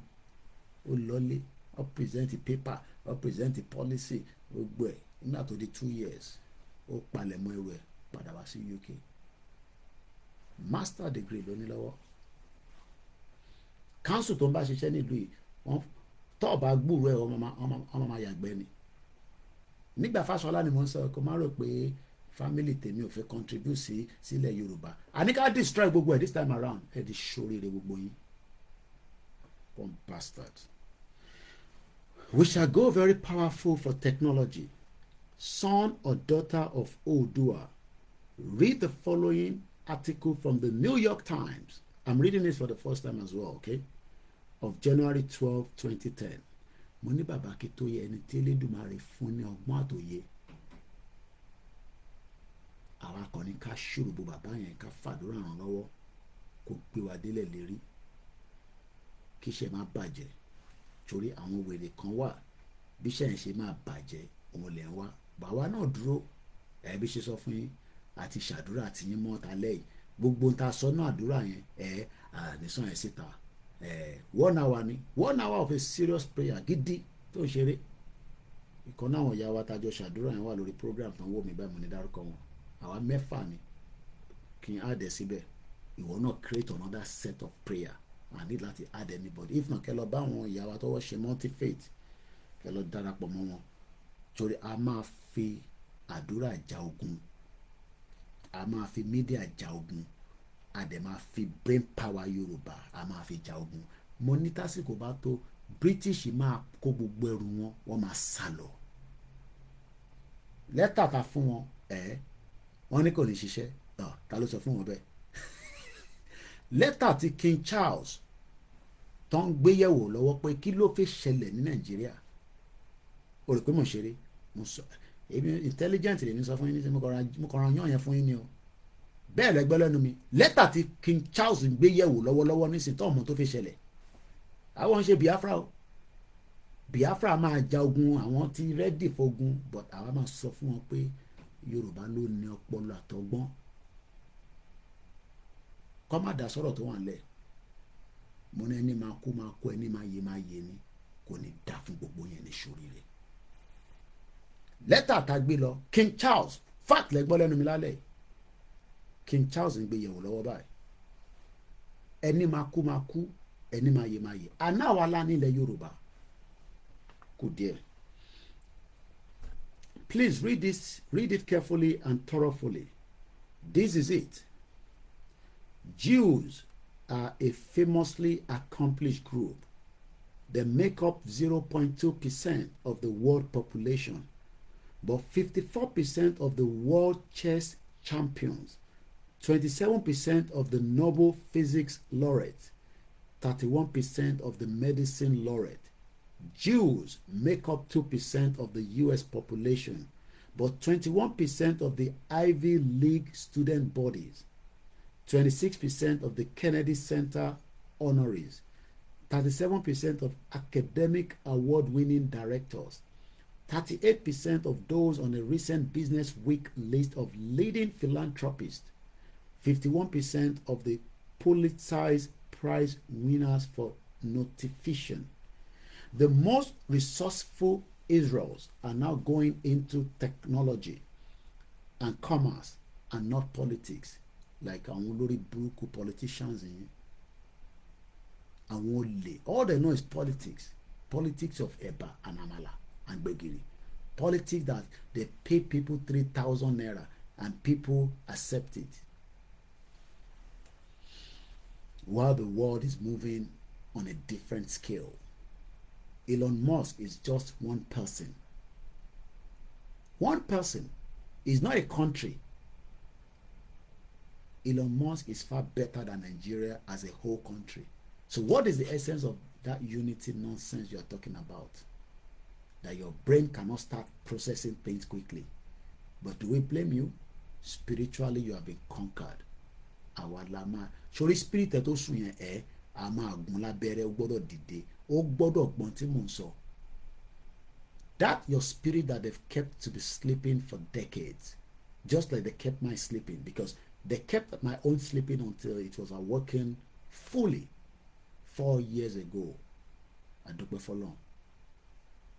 Shut up, come back home. Mo ní coming back home is not the issue. Ilé ọmọ kì í bàbá lẹ́rù. Ojú ló ń kàn yín. Ìgbòho dẹ̀ ti ní ojú ló ń kàn ìbòjì. Òun máa débẹ̀. Ẹ̀yin má worry. It's not about coming back home. At the time we're coming back home, the whole part of Yoruba land would be in our care, under our own government. Kò dẹ̀ ní pẹ́ mọ́. Láṣẹ̀dùmarè. Tel Aviv has become one of the world's foremost entrepreneurial hotspots. Israel has more high-tech startup per capita than any other nation on the earth. By far, it leads the world in civilian research and development spending per capita. It ranks second behind the US in the number of companies listed on the Nasdaq. Israel, with 7 million people, attracts as much venture capital as France and Germany combined. Israel now has a classic innovation cluster, a place where tech observers work in close proximity and feed off on each other ideas. Màá ṣàlàyé bẹ́ẹ̀ fún ẹ. Báwa náà ṣe ní ọpọlọ bọ̀ ọpọlọ táwa ní nísìn ó wà nínú agbèrò. Tẹ́ bá interview ẹni tó ń ṣàgbèrò ní Lagos lálẹ́ yìí nísìn tó ń ṣe kàkàkàkàkà ẹ rí i pé brain power kò jẹ́ kó wà nínú sector yẹn. But olórí burúkú Tinubu drug pusher ó ti kó gbogbo àwọn èèyàn wa tó ní brain ó kó wọn sínú agbèrò. Ẹ̀yin náà máa wo tó bá ń ṣe party gbogbo àwọn agbèrò yẹn àwọn ọmọ onímọ́tò ẹ máa wonder pé ṣé sector tó yẹ kó wà lélẹ̀. These are not the sector that should be. These are powerful young women and men that should be leading us to research.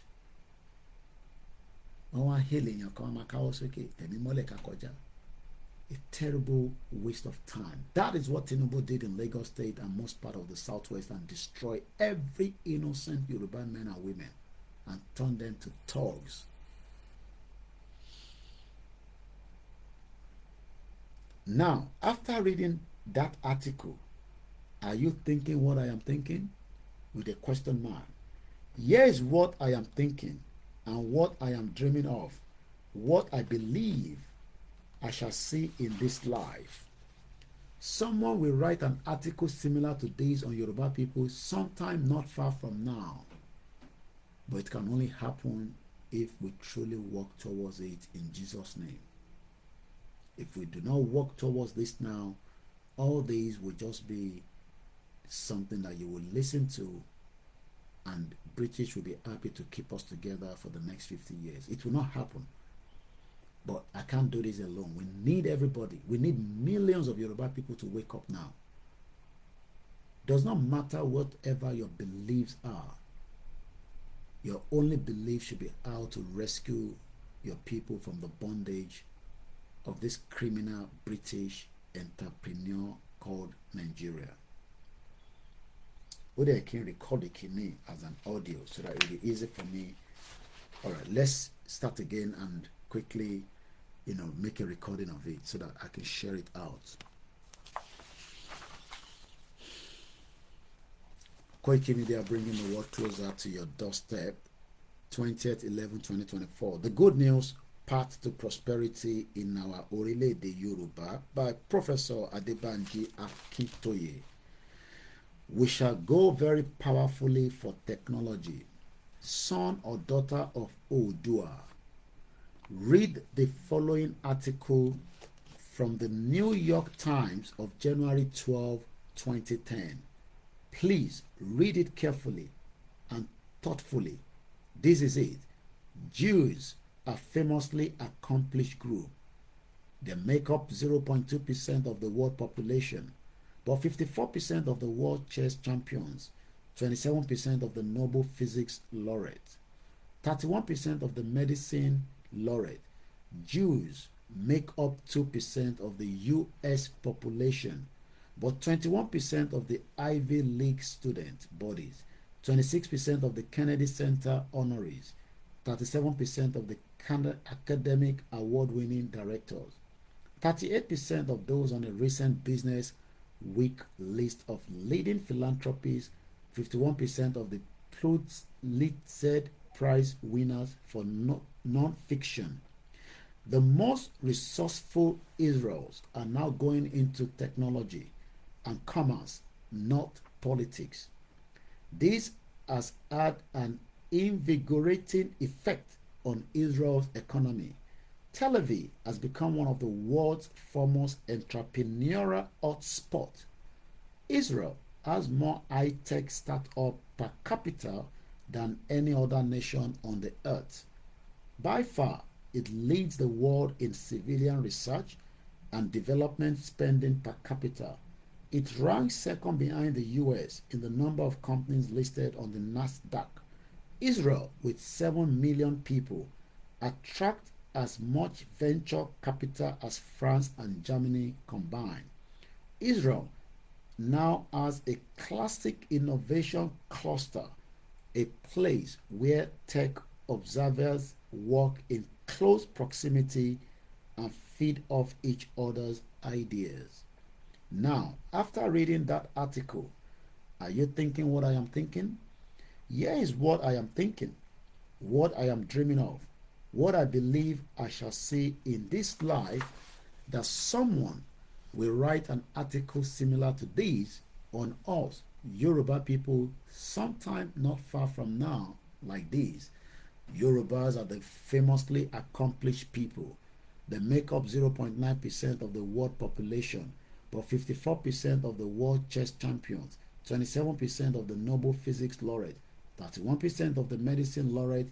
Yoruba Americans make up less than 1% of the US population, but 21% of the Ivy League student bodies, 26% of the Kennedy Center honorees, 37% of the academic award-winning directors, 38% of those on a recent Business Week list of leading philanthropists, 51% of the Pulitzer Prize winners for non-fiction. The most resourceful Yoruba are going into technology and commerce, not politics. This has had an invigorating effect on Orílẹ̀-èdè Yoruba's economy. Lagos and Ibadan have become two of the world's foremost entrepreneur hotspots. Orílẹ̀-èdè Yoruba has more high-tech startup per capita than any other nation on earth by far. It leads the world in civilian research and development spending per capita. It ranks second behind the US in number of companies listed on the Nasdaq. Orílẹ̀-èdè Yoruba attracts much venture capital as Britain, France, Germany combined. Orílẹ̀-èdè Yoruba now has a classic innovation cluster, a place where tech observers work in close proximity and feed off each other's idea. Wow! Is that not worth living for and fighting for? With a question mark. Will it not be wonderful if somebody could write this about us Yoruba and about our country, Orílẹ̀-èdè Yoruba, in 7 or 8 years from now? With a question mark. Sure, but the first step towards it is to create our sovereign country, separated from Nigeria. And then we shall go to work, striving to rank among the leaders of the world in technology and prosperity. We can do it, but there is more. Our goal must be to fly to the highest peak of latest emerging technology.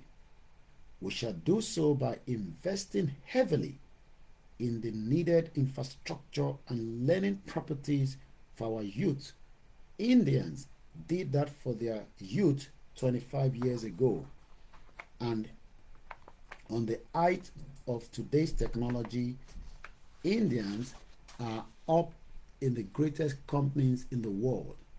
Because we have been providing education for essential all our young people in all the past 67 years, and because Nigeria's awful conditions have been pushing large numbers of these educated youth to other countries where they are acquiring varied kinds of quality education and experience.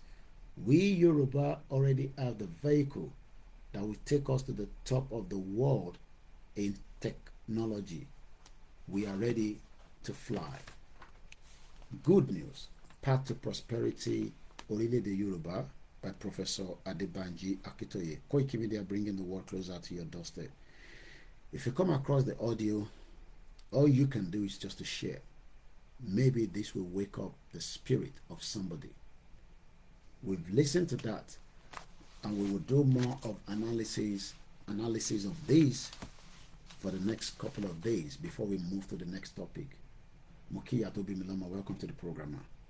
And the importance of what I read there, just to quickly debrief us before we start winding down, because like I said, it's coming up to 12:30 a.m. in London, and I hope to end this program in just under 30 minutes. Shout out to some of you that have joined us. I can cite you all. I will appreciate you before the end of the program.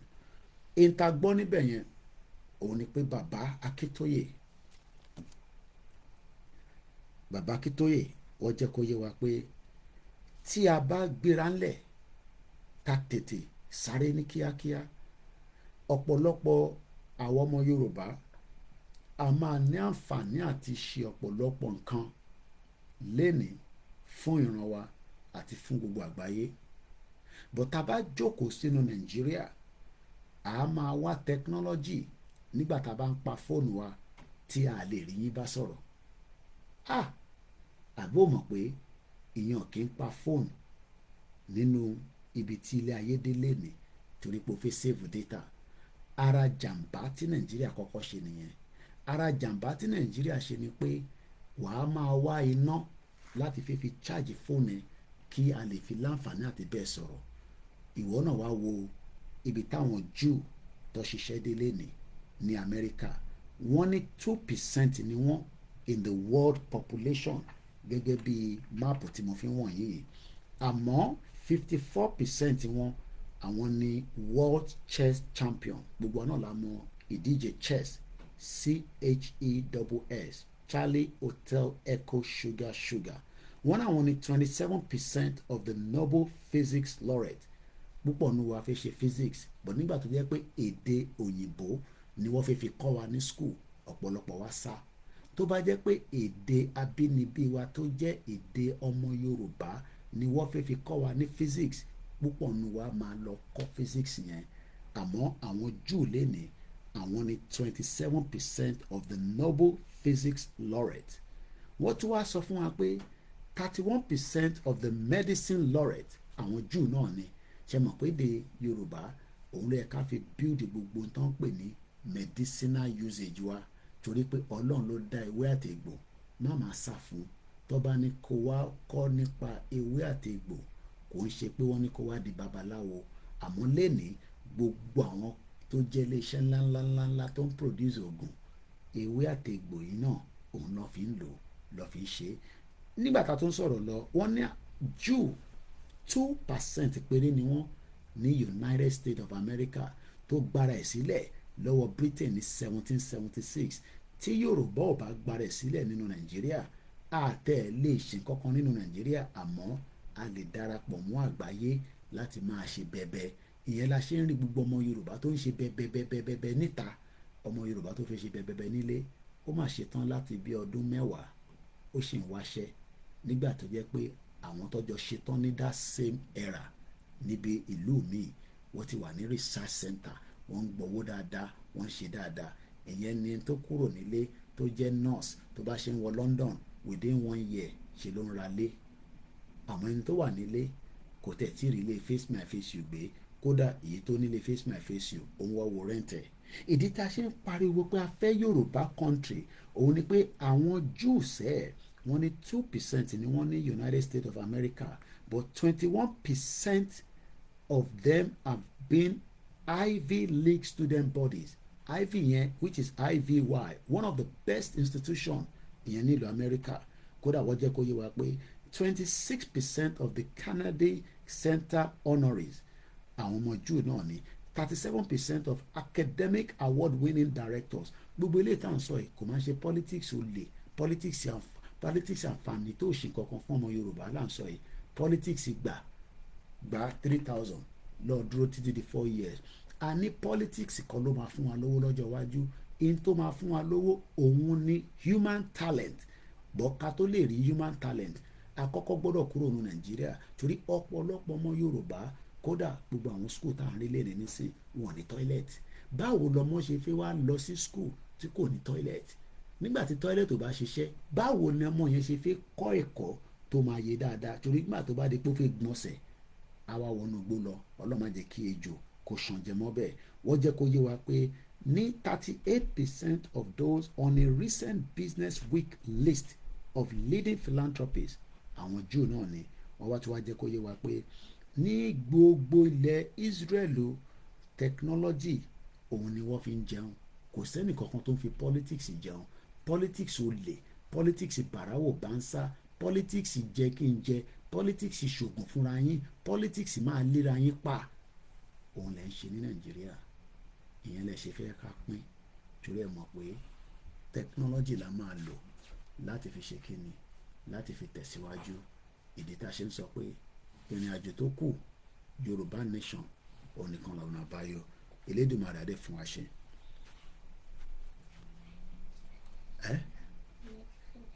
Almost finished. You need to go to bed. Why are you awake?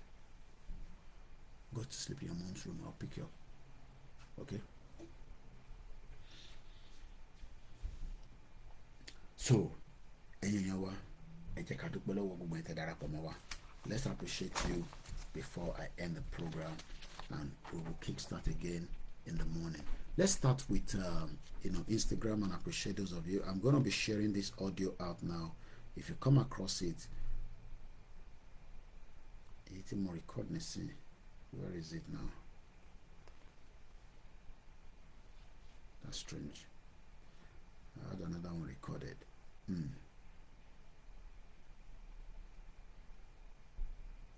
Okay, I think one was recorded before one. Okay. Okay, what reply Lelori me? Muke, brother me, I know you're still watching me as well, all the way in France, Mr. Shei. So let's share this out quickly, and then I start appreciating every one of you for joining me tonight, for hoping that we can wake millions of people that are sleeping to wake up so that we can be free from the politics that is not working.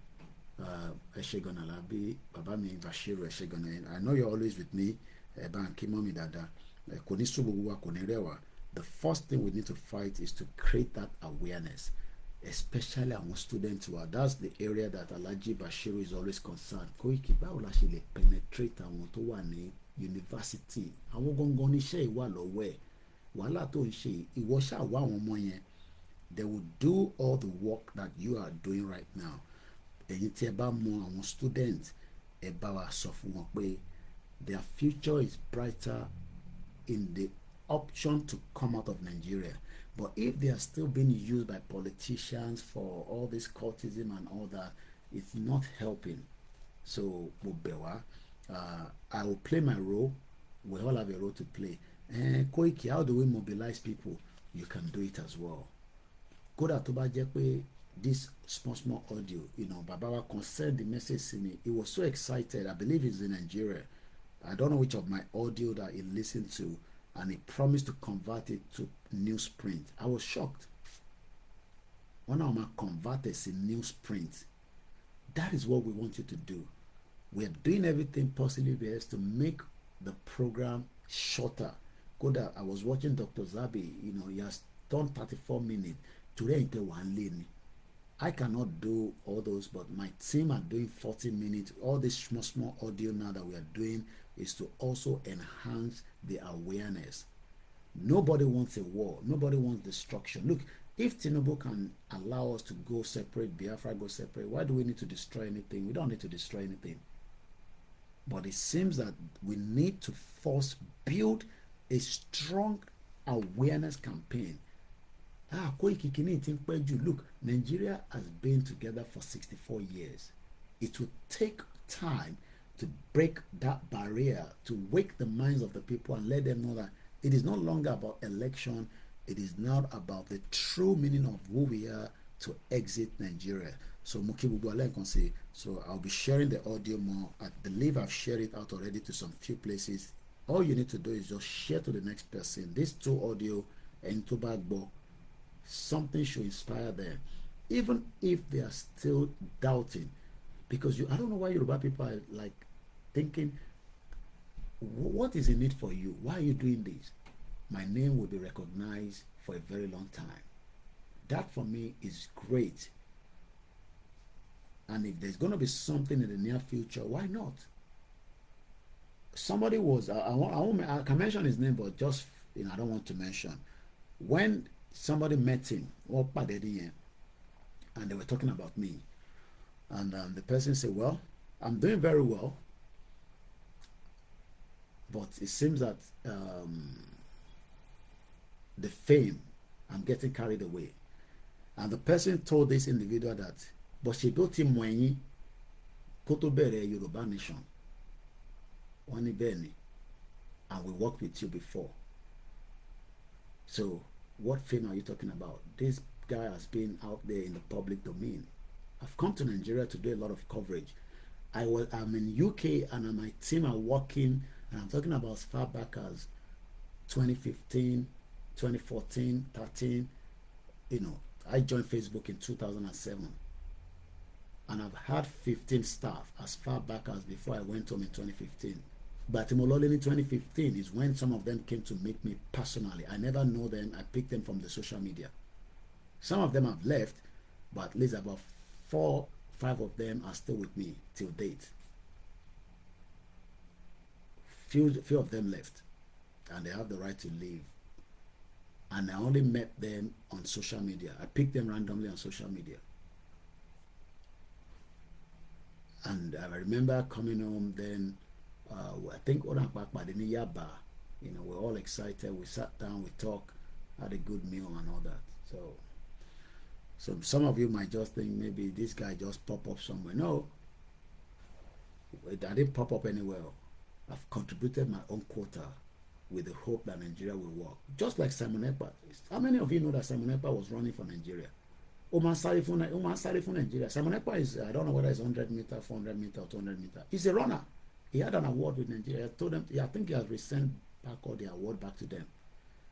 So what makes you think that somebody that was running for Nigeria all of a sudden is the spirit? Something wake up every one of us. I think Simon Ekpa, if I believe, also, you know, supported Atiku at some point before it became, you know, a full campaign to bring Biafra freedom to them. So, but those of you that are still sleeping, you need to wake up now.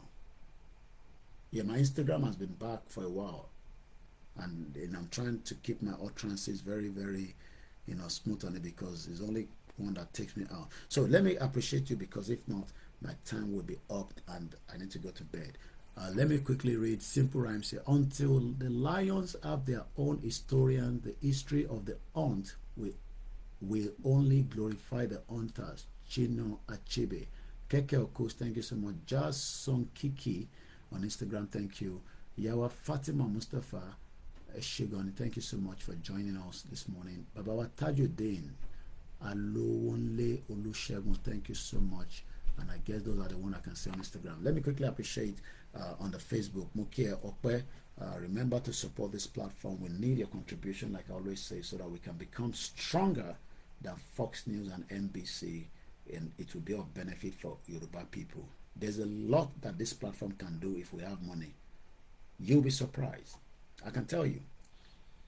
And you could dare me, Koiki, take this bulk money and let's see what you can do. You will be surprised and amazed. We will penetrate every part of Yoruba land. I have the network already. With this media, I have built the network of people on the ground. But we need to just empower them as BBC is operating around the world. And there's a way we can do it, and we can make sure that they will be protected from the evil forces until the breakup will finally happen. Some people don't like the word breakup, they say they amalgamate. So Muki Okwe, and thank you so much all the time. You know, Muki Mr. Kim Oluwadamilare, Muki Prince Adebayo Shitu, Ebomi Simon Oyadare Adebisini. Illusion and delusion is Nigeria. People say Nigeria will be great. Where? Your father said the same thing. My mother said the same thing. Until my mom is life watching me. She ran out of Nigeria. These are women that were traveling with thousands of dollars to go and do business. Many of Yoruba women cannot do businesses. They've been chased out from their territory because of different factors, as we all know. So don't come and tell me Nigeria is going to work. How? How? My mom is better off now in the UK than she would have been in Nigeria if she has not run out. We could have been a struggling family, even though we came from a very good background. And many Olowo Nisin today, you know what I'm talking about. And Olowo Lano is the country. Because if the production is continuing to be reduced, and I think I might play one video quickly from Daily Mamodo's page that I picked up, but I want to appreciate those of you first that have joined me. I'm not sure why I can't have your number anymore. I was looking for your number. I typed E4. For whatever reason, it's not bringing it up. Because the change number. So you need to give me a call tomorrow. Shaki, you'll be getting news because that region is very prone to attack. And Koikimedia wants to work very hard with my team there, and we need your support. We have neglected them media-wise.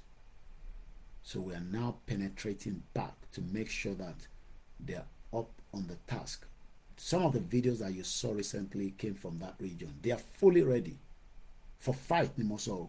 These ones are not joking. They are fully ready for fight, but we are hoping that there will be no fight. We can solve this amicably. So we need your support so that I can help my media in that region. Owolo my journey. So mo kí àwọn team wa tó wà ní area yẹn, and they are fully ready for me if I'm ready for them. Mo kí Ifeoluwa Olumide, thank you so much. Egbon, the last man standing. Shakiru, thank you so much, my brother. I have one more Facebook to quickly appreciate before I come to the Instagram. I'll appreciate those of you on the Twitter space. Don't run away yet. I can see my Biafra. When I see them, I know them. We're going to bed in the next 15 minutes, so don't go yet. Let's complete it together, and then we can go to bed. This is my third program for the day, back to back. It is always like that sometimes. Moki our Joke Bodorin. These are our mothers that came for the rally. Some of them, we left them in the cold after the bus disappointed us. You learn every day in this country as well. We were defrauded by the London bus that called themselves Red Route. We would have been better off to get just another coaster that would take them, but but we're happy that the delivery of the letter is still making a headway. And like I said, King Charles is reviewing that letter. Take that from me as an authentic message. King Charles is reviewing that letter. Let Nigerian politicians be playing. They just want to know our next move. But Babakitoye and Igboho will make that decision, not me, because I'm not the leader. So Muki our Joke Bodori, all of Agbero people, we will educate them one by one. They have already educated, but we will give them much more education. Tinubu Somo de Agbero, the drug pusher, the criminal Tinubu that called himself the president. He also went further to say Nigerian politics is about stealing our money and they go away and showing off like Dino Malaye. And people are so excited. Take video of me. That's the one that wants to be your governor. Criminal. Where is Yaya Bello? Shame on the EFCC. Ogun ni wọ́n máa fi búra kí Quran àti Bible is deaf. God will do his miracle. Eshegoni. Let's come to the YouTube quickly and appreciate you. But let me pick on those that are on the MixLR. And never forget them because I know they're with me all the time. Ogumola Biodu, my brother, thank you so much. Only one, Nishorire, Awolori Buruku people. Anybody that says the Yòrùbá nation is not going to happen at Biafra, Ogun kill every single one of your family. Because many Nigerians that are indigenous people have died for the negligence of your stupidity. Mokia, brother, I'm a Dizima 123. So let me quickly come on the YouTube and appreciate you because without you, there's no point for me to be here. So you are the one that are keeping Koikimedia. 900 people subscribed last month on Koikimedia. 3 years, we've not made one dime of monetization on it. But 900 people are still looking for me every month. Average of 800. And the channel keeps growing because of you all. And thanks to all those that are also picking my videos. I won't mention the name of those channels. You know yourself. I'm happy. Like I always say, make money from your content. I'm the one producing. You can make the money. But don't forget me, because I can see that my videos are going viral on your channel. Thank you so much. Mulobe Muki, Freedom Media, you say you need the number of somebody in France. You need to reach out to me so that I can get the number to you. Yawa Grace Olushoto, all the way in Dublin. She flew in from Dublin for the event in London. Like I said, Alaja Queenara. There was another mishap that happened where they were producing it, but things will be back, production will be back, the clothes will get to London. Even if the one you bought was tight. Okay, our Grace. Just reason. ẹ̀gbọ́n mi dáadáa, thank you so much, I love you. Michael Fasonye, Dizima 123 said the minimum wage issues needs to be looked at again because many Nigerians can no longer feed. You can't pay people 70,000 naira when the bag of rice is 125,000. I saw a guy shouting, saying that the gas, 12 kg is 18,000 naira. Do you know that we own the gas? The amount of gas, I believe, in Rivers State and Ondo State and some other region is billions in cubicle. And look at the price that we're buying gas. Two things that should be very cheap in Nigeria is the gas. I'm talking about the cooking gas and the crude oil, which is called the petrol, and the kerosene. All those things should be very cheap. But unfortunately, it is what it is, because politicians will rather let the criminal globalists take them out. OLAYOMI Koiki, one man that used his company until Nigeria affected the company in a collapse. When we started 3 years ago, every time I wanted to print banners, I was given a full access. I was like the director of the company. He was shouting at me every time I called. You don't pack with me, Koiki. Mo ti fún ẹni kọ́kọ́rọ́ lè ṣe yẹn. Tó bá need the 100 on my printer fún ẹ. Nobody will ask you question. And that was exactly what happened. Gbogbo time yẹn làwọn Europe owó kan wà lọ́wọ́ mi. Wọ́n ti gbowó fún Koiki o, wọ́n ti gbowó fún Koiki o, because we were printing banners, we were posting their names, and they thought Diaspora was sponsoring us. Now Diaspora say they don't want to sponsor anymore. We see how it goes. Yeah, when Titi Lola Shomuki, I saw my sister there, Ifagbemileke. Bishop Adeshino, the Ruba man. A lot of inquiries is coming for the Ruba. Ruba. What is Ruba? Maybe before the end of the week, I'll bring Bishop to come and explain what is Ruba. Let me put this out again, because I know some of you, Yoruba people, we're always like, you know, whispering. A lot of you are putting your money to different places around the world. I have Tide account. I don't even know who owns it. Do you understand what I mean? I have Chase account. These are like almost like online account to save my money and do transaction. I don't know who owns them, and I care less who owns them, as long as it is working and it is verifiable. That's all I need to know. But because it's a Yoruba man that owns Ruba that is in charge, that is when we are asking questions. All those things we need to start putting our minds out of it. Okay? So, ni Ruba, even teba lowo, just open it like TikTok. Walata olori ebi, you know, he's not been feeling well. Ebantubo Shadura from, you know, he had a small little operation, but he's getting better now. So he's been off work for a while. I spoke to him. He sent me, you know, when people send me this TikTok, my name is TikTok no. I refuse to open another one. And he was saying, just open one. You know, even if you're not going to be using it for program, so that at least you can follow things that is happening there. And I'm going to look into it. So even if you don't have any money to keep in Ruba, just open it. Just open it. So if you're interested, reach out. I'll send you Bishop's number, and you can work with his team to get your own account. I have my own Ruba. I'm not using it, but it's there. And I believe I have some few change there, because me, I don't have a lot of money. So Moki Baba Miwaris Jinodu, because we're running out of time. We have 10 minutes. If I don't play the video that I asked to play, I will play it tomorrow. Alade Kadira One Kale Lati Abidjan. I'm getting more traffic from our people in Côte d'Ivoire and that region. Amazing. Moki Uban Yoruba Gbogbo region here, from Ghana to Sierra Leone to, you know, Liberia. Instagram we go, but I'll come back because we still have 10 minutes. Let me end it and come back quickly. So Moki Gbogbo yin lẹ́ẹ̀kan sí ẹ̀yin èèyàn wa tí ẹ̀ ń gbọ́ wa. Moki sister mi lẹ́ẹ̀kan sí Fagbemileke, ẹ bá ń kí àwọn family.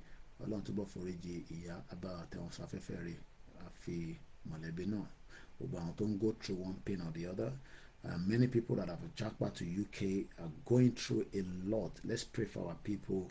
It's not easy, but please don't tell anybody not to come to UK. Let everybody come to UK until UK understand why we want to exit. So Aziz Badeshiri, my brother, shout out to you. Clement says Showore is a big disappointment, honestly.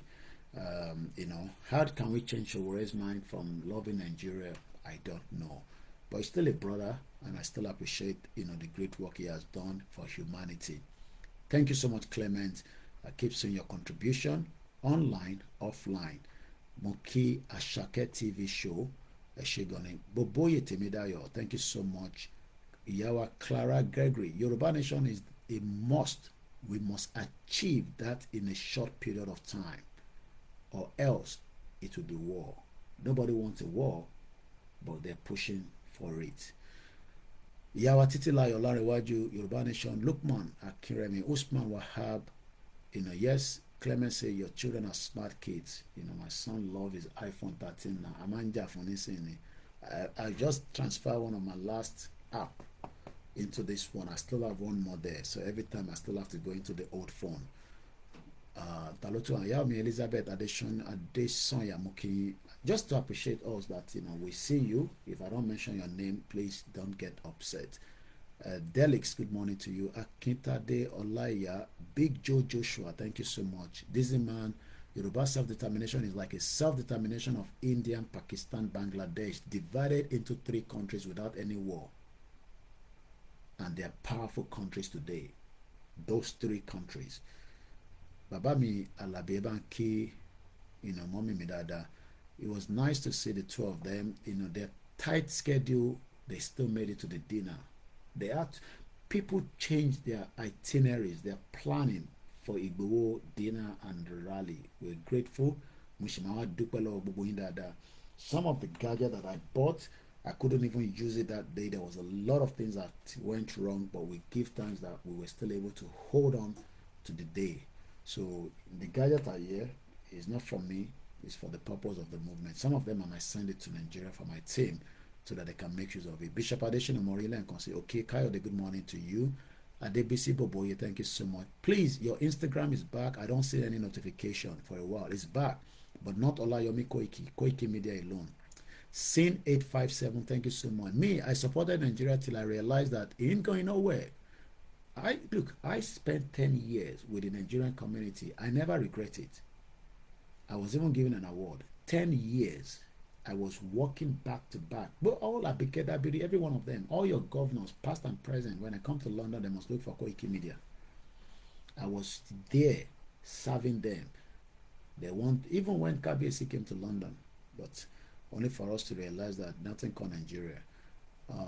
Alabi Samuel, please, Mr. Koiki, we need a link to the Ruba. I think RBE. Let me see if I have I think that's it, RBE banking. I could share the link here quickly before I go.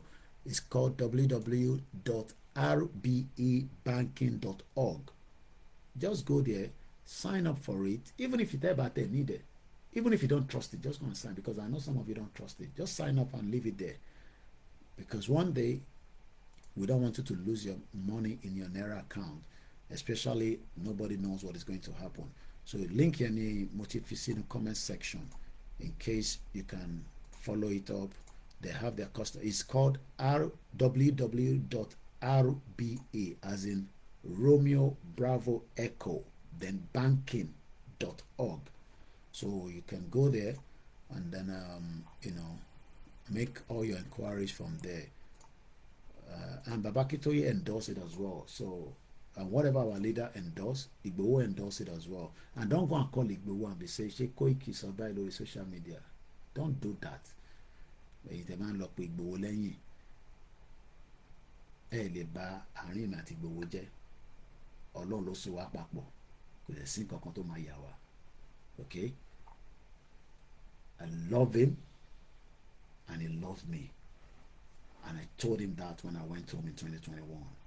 I will stand with him to the end of this Yoruba nation. Mo lè kẹ́wọ̀n ìyàwó wọn.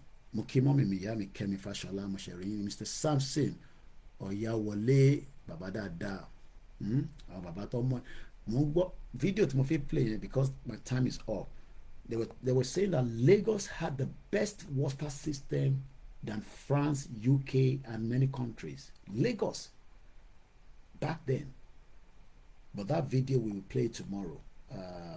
You know, this is man around me little Lola, because it's already my time now. I can't play the video. It's gonna take me out of my 2 hours. Lagos State had the best water system in Boluwa Nisin. Remember those times people would drink water after you play football in Onola, tap, no cholera, no nothing. Go and drink that water now with all this fake pure water that they are putting all over the place. So Moki Momsimilan can say Moki. So let me come to Pastor Momorimbe Arole Odudua. Shout out to you as well. Mr. Johnson, thank you so much. Mr. Becky, I believe is a woman. Eshegon Mori.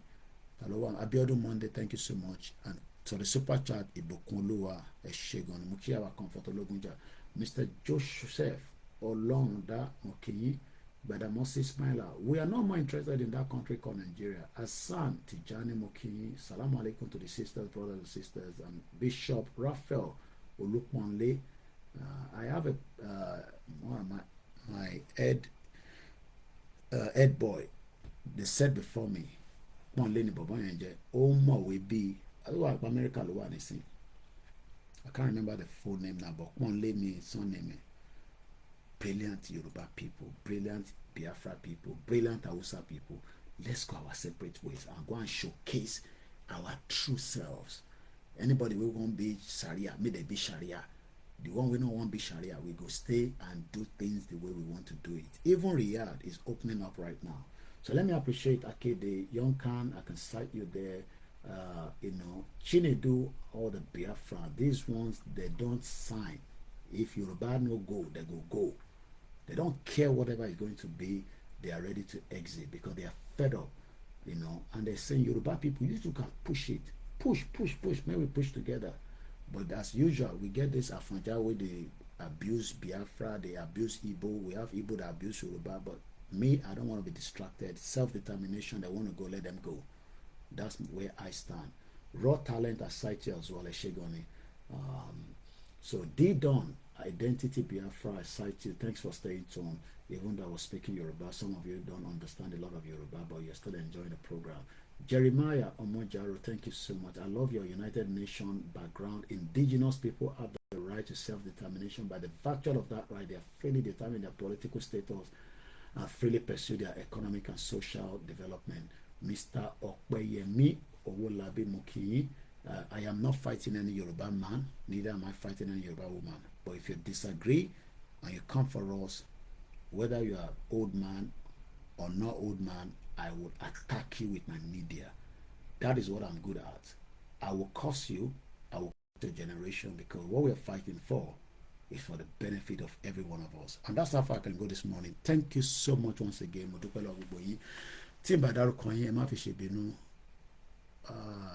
Okay, I think this is one of my Axoba. Let me not mention her name before I become Wahala with her. I think I can see the name properly. Yeah, she's an Axoba. I'll leave it like that. You know, I left the group when they were giving me trouble 4 years ago. I exited myself and I didn't return back. And I don't care, because when you're fighting this kind of movement, don't put sentiment to it. If you put sentiment to it, you will not achieve it. So as I leave you tonight, I'll be back again in the morning, God's willing, and we will continue with the much education of the Yoruba Nation campaign. Oran Yolama soon. Love you all. All hail Biafra. All hail Odudua. The Biafra always call it Odudua. Some say I feel Odudua. Some say we want Yoruba Nation. What we just face, exit Nigeria, we will decide the name. Nigeria will be anybody. Nobody can pray for Nigeria to work again. It is dead from the spiritual realm. Good morning. Bye for now.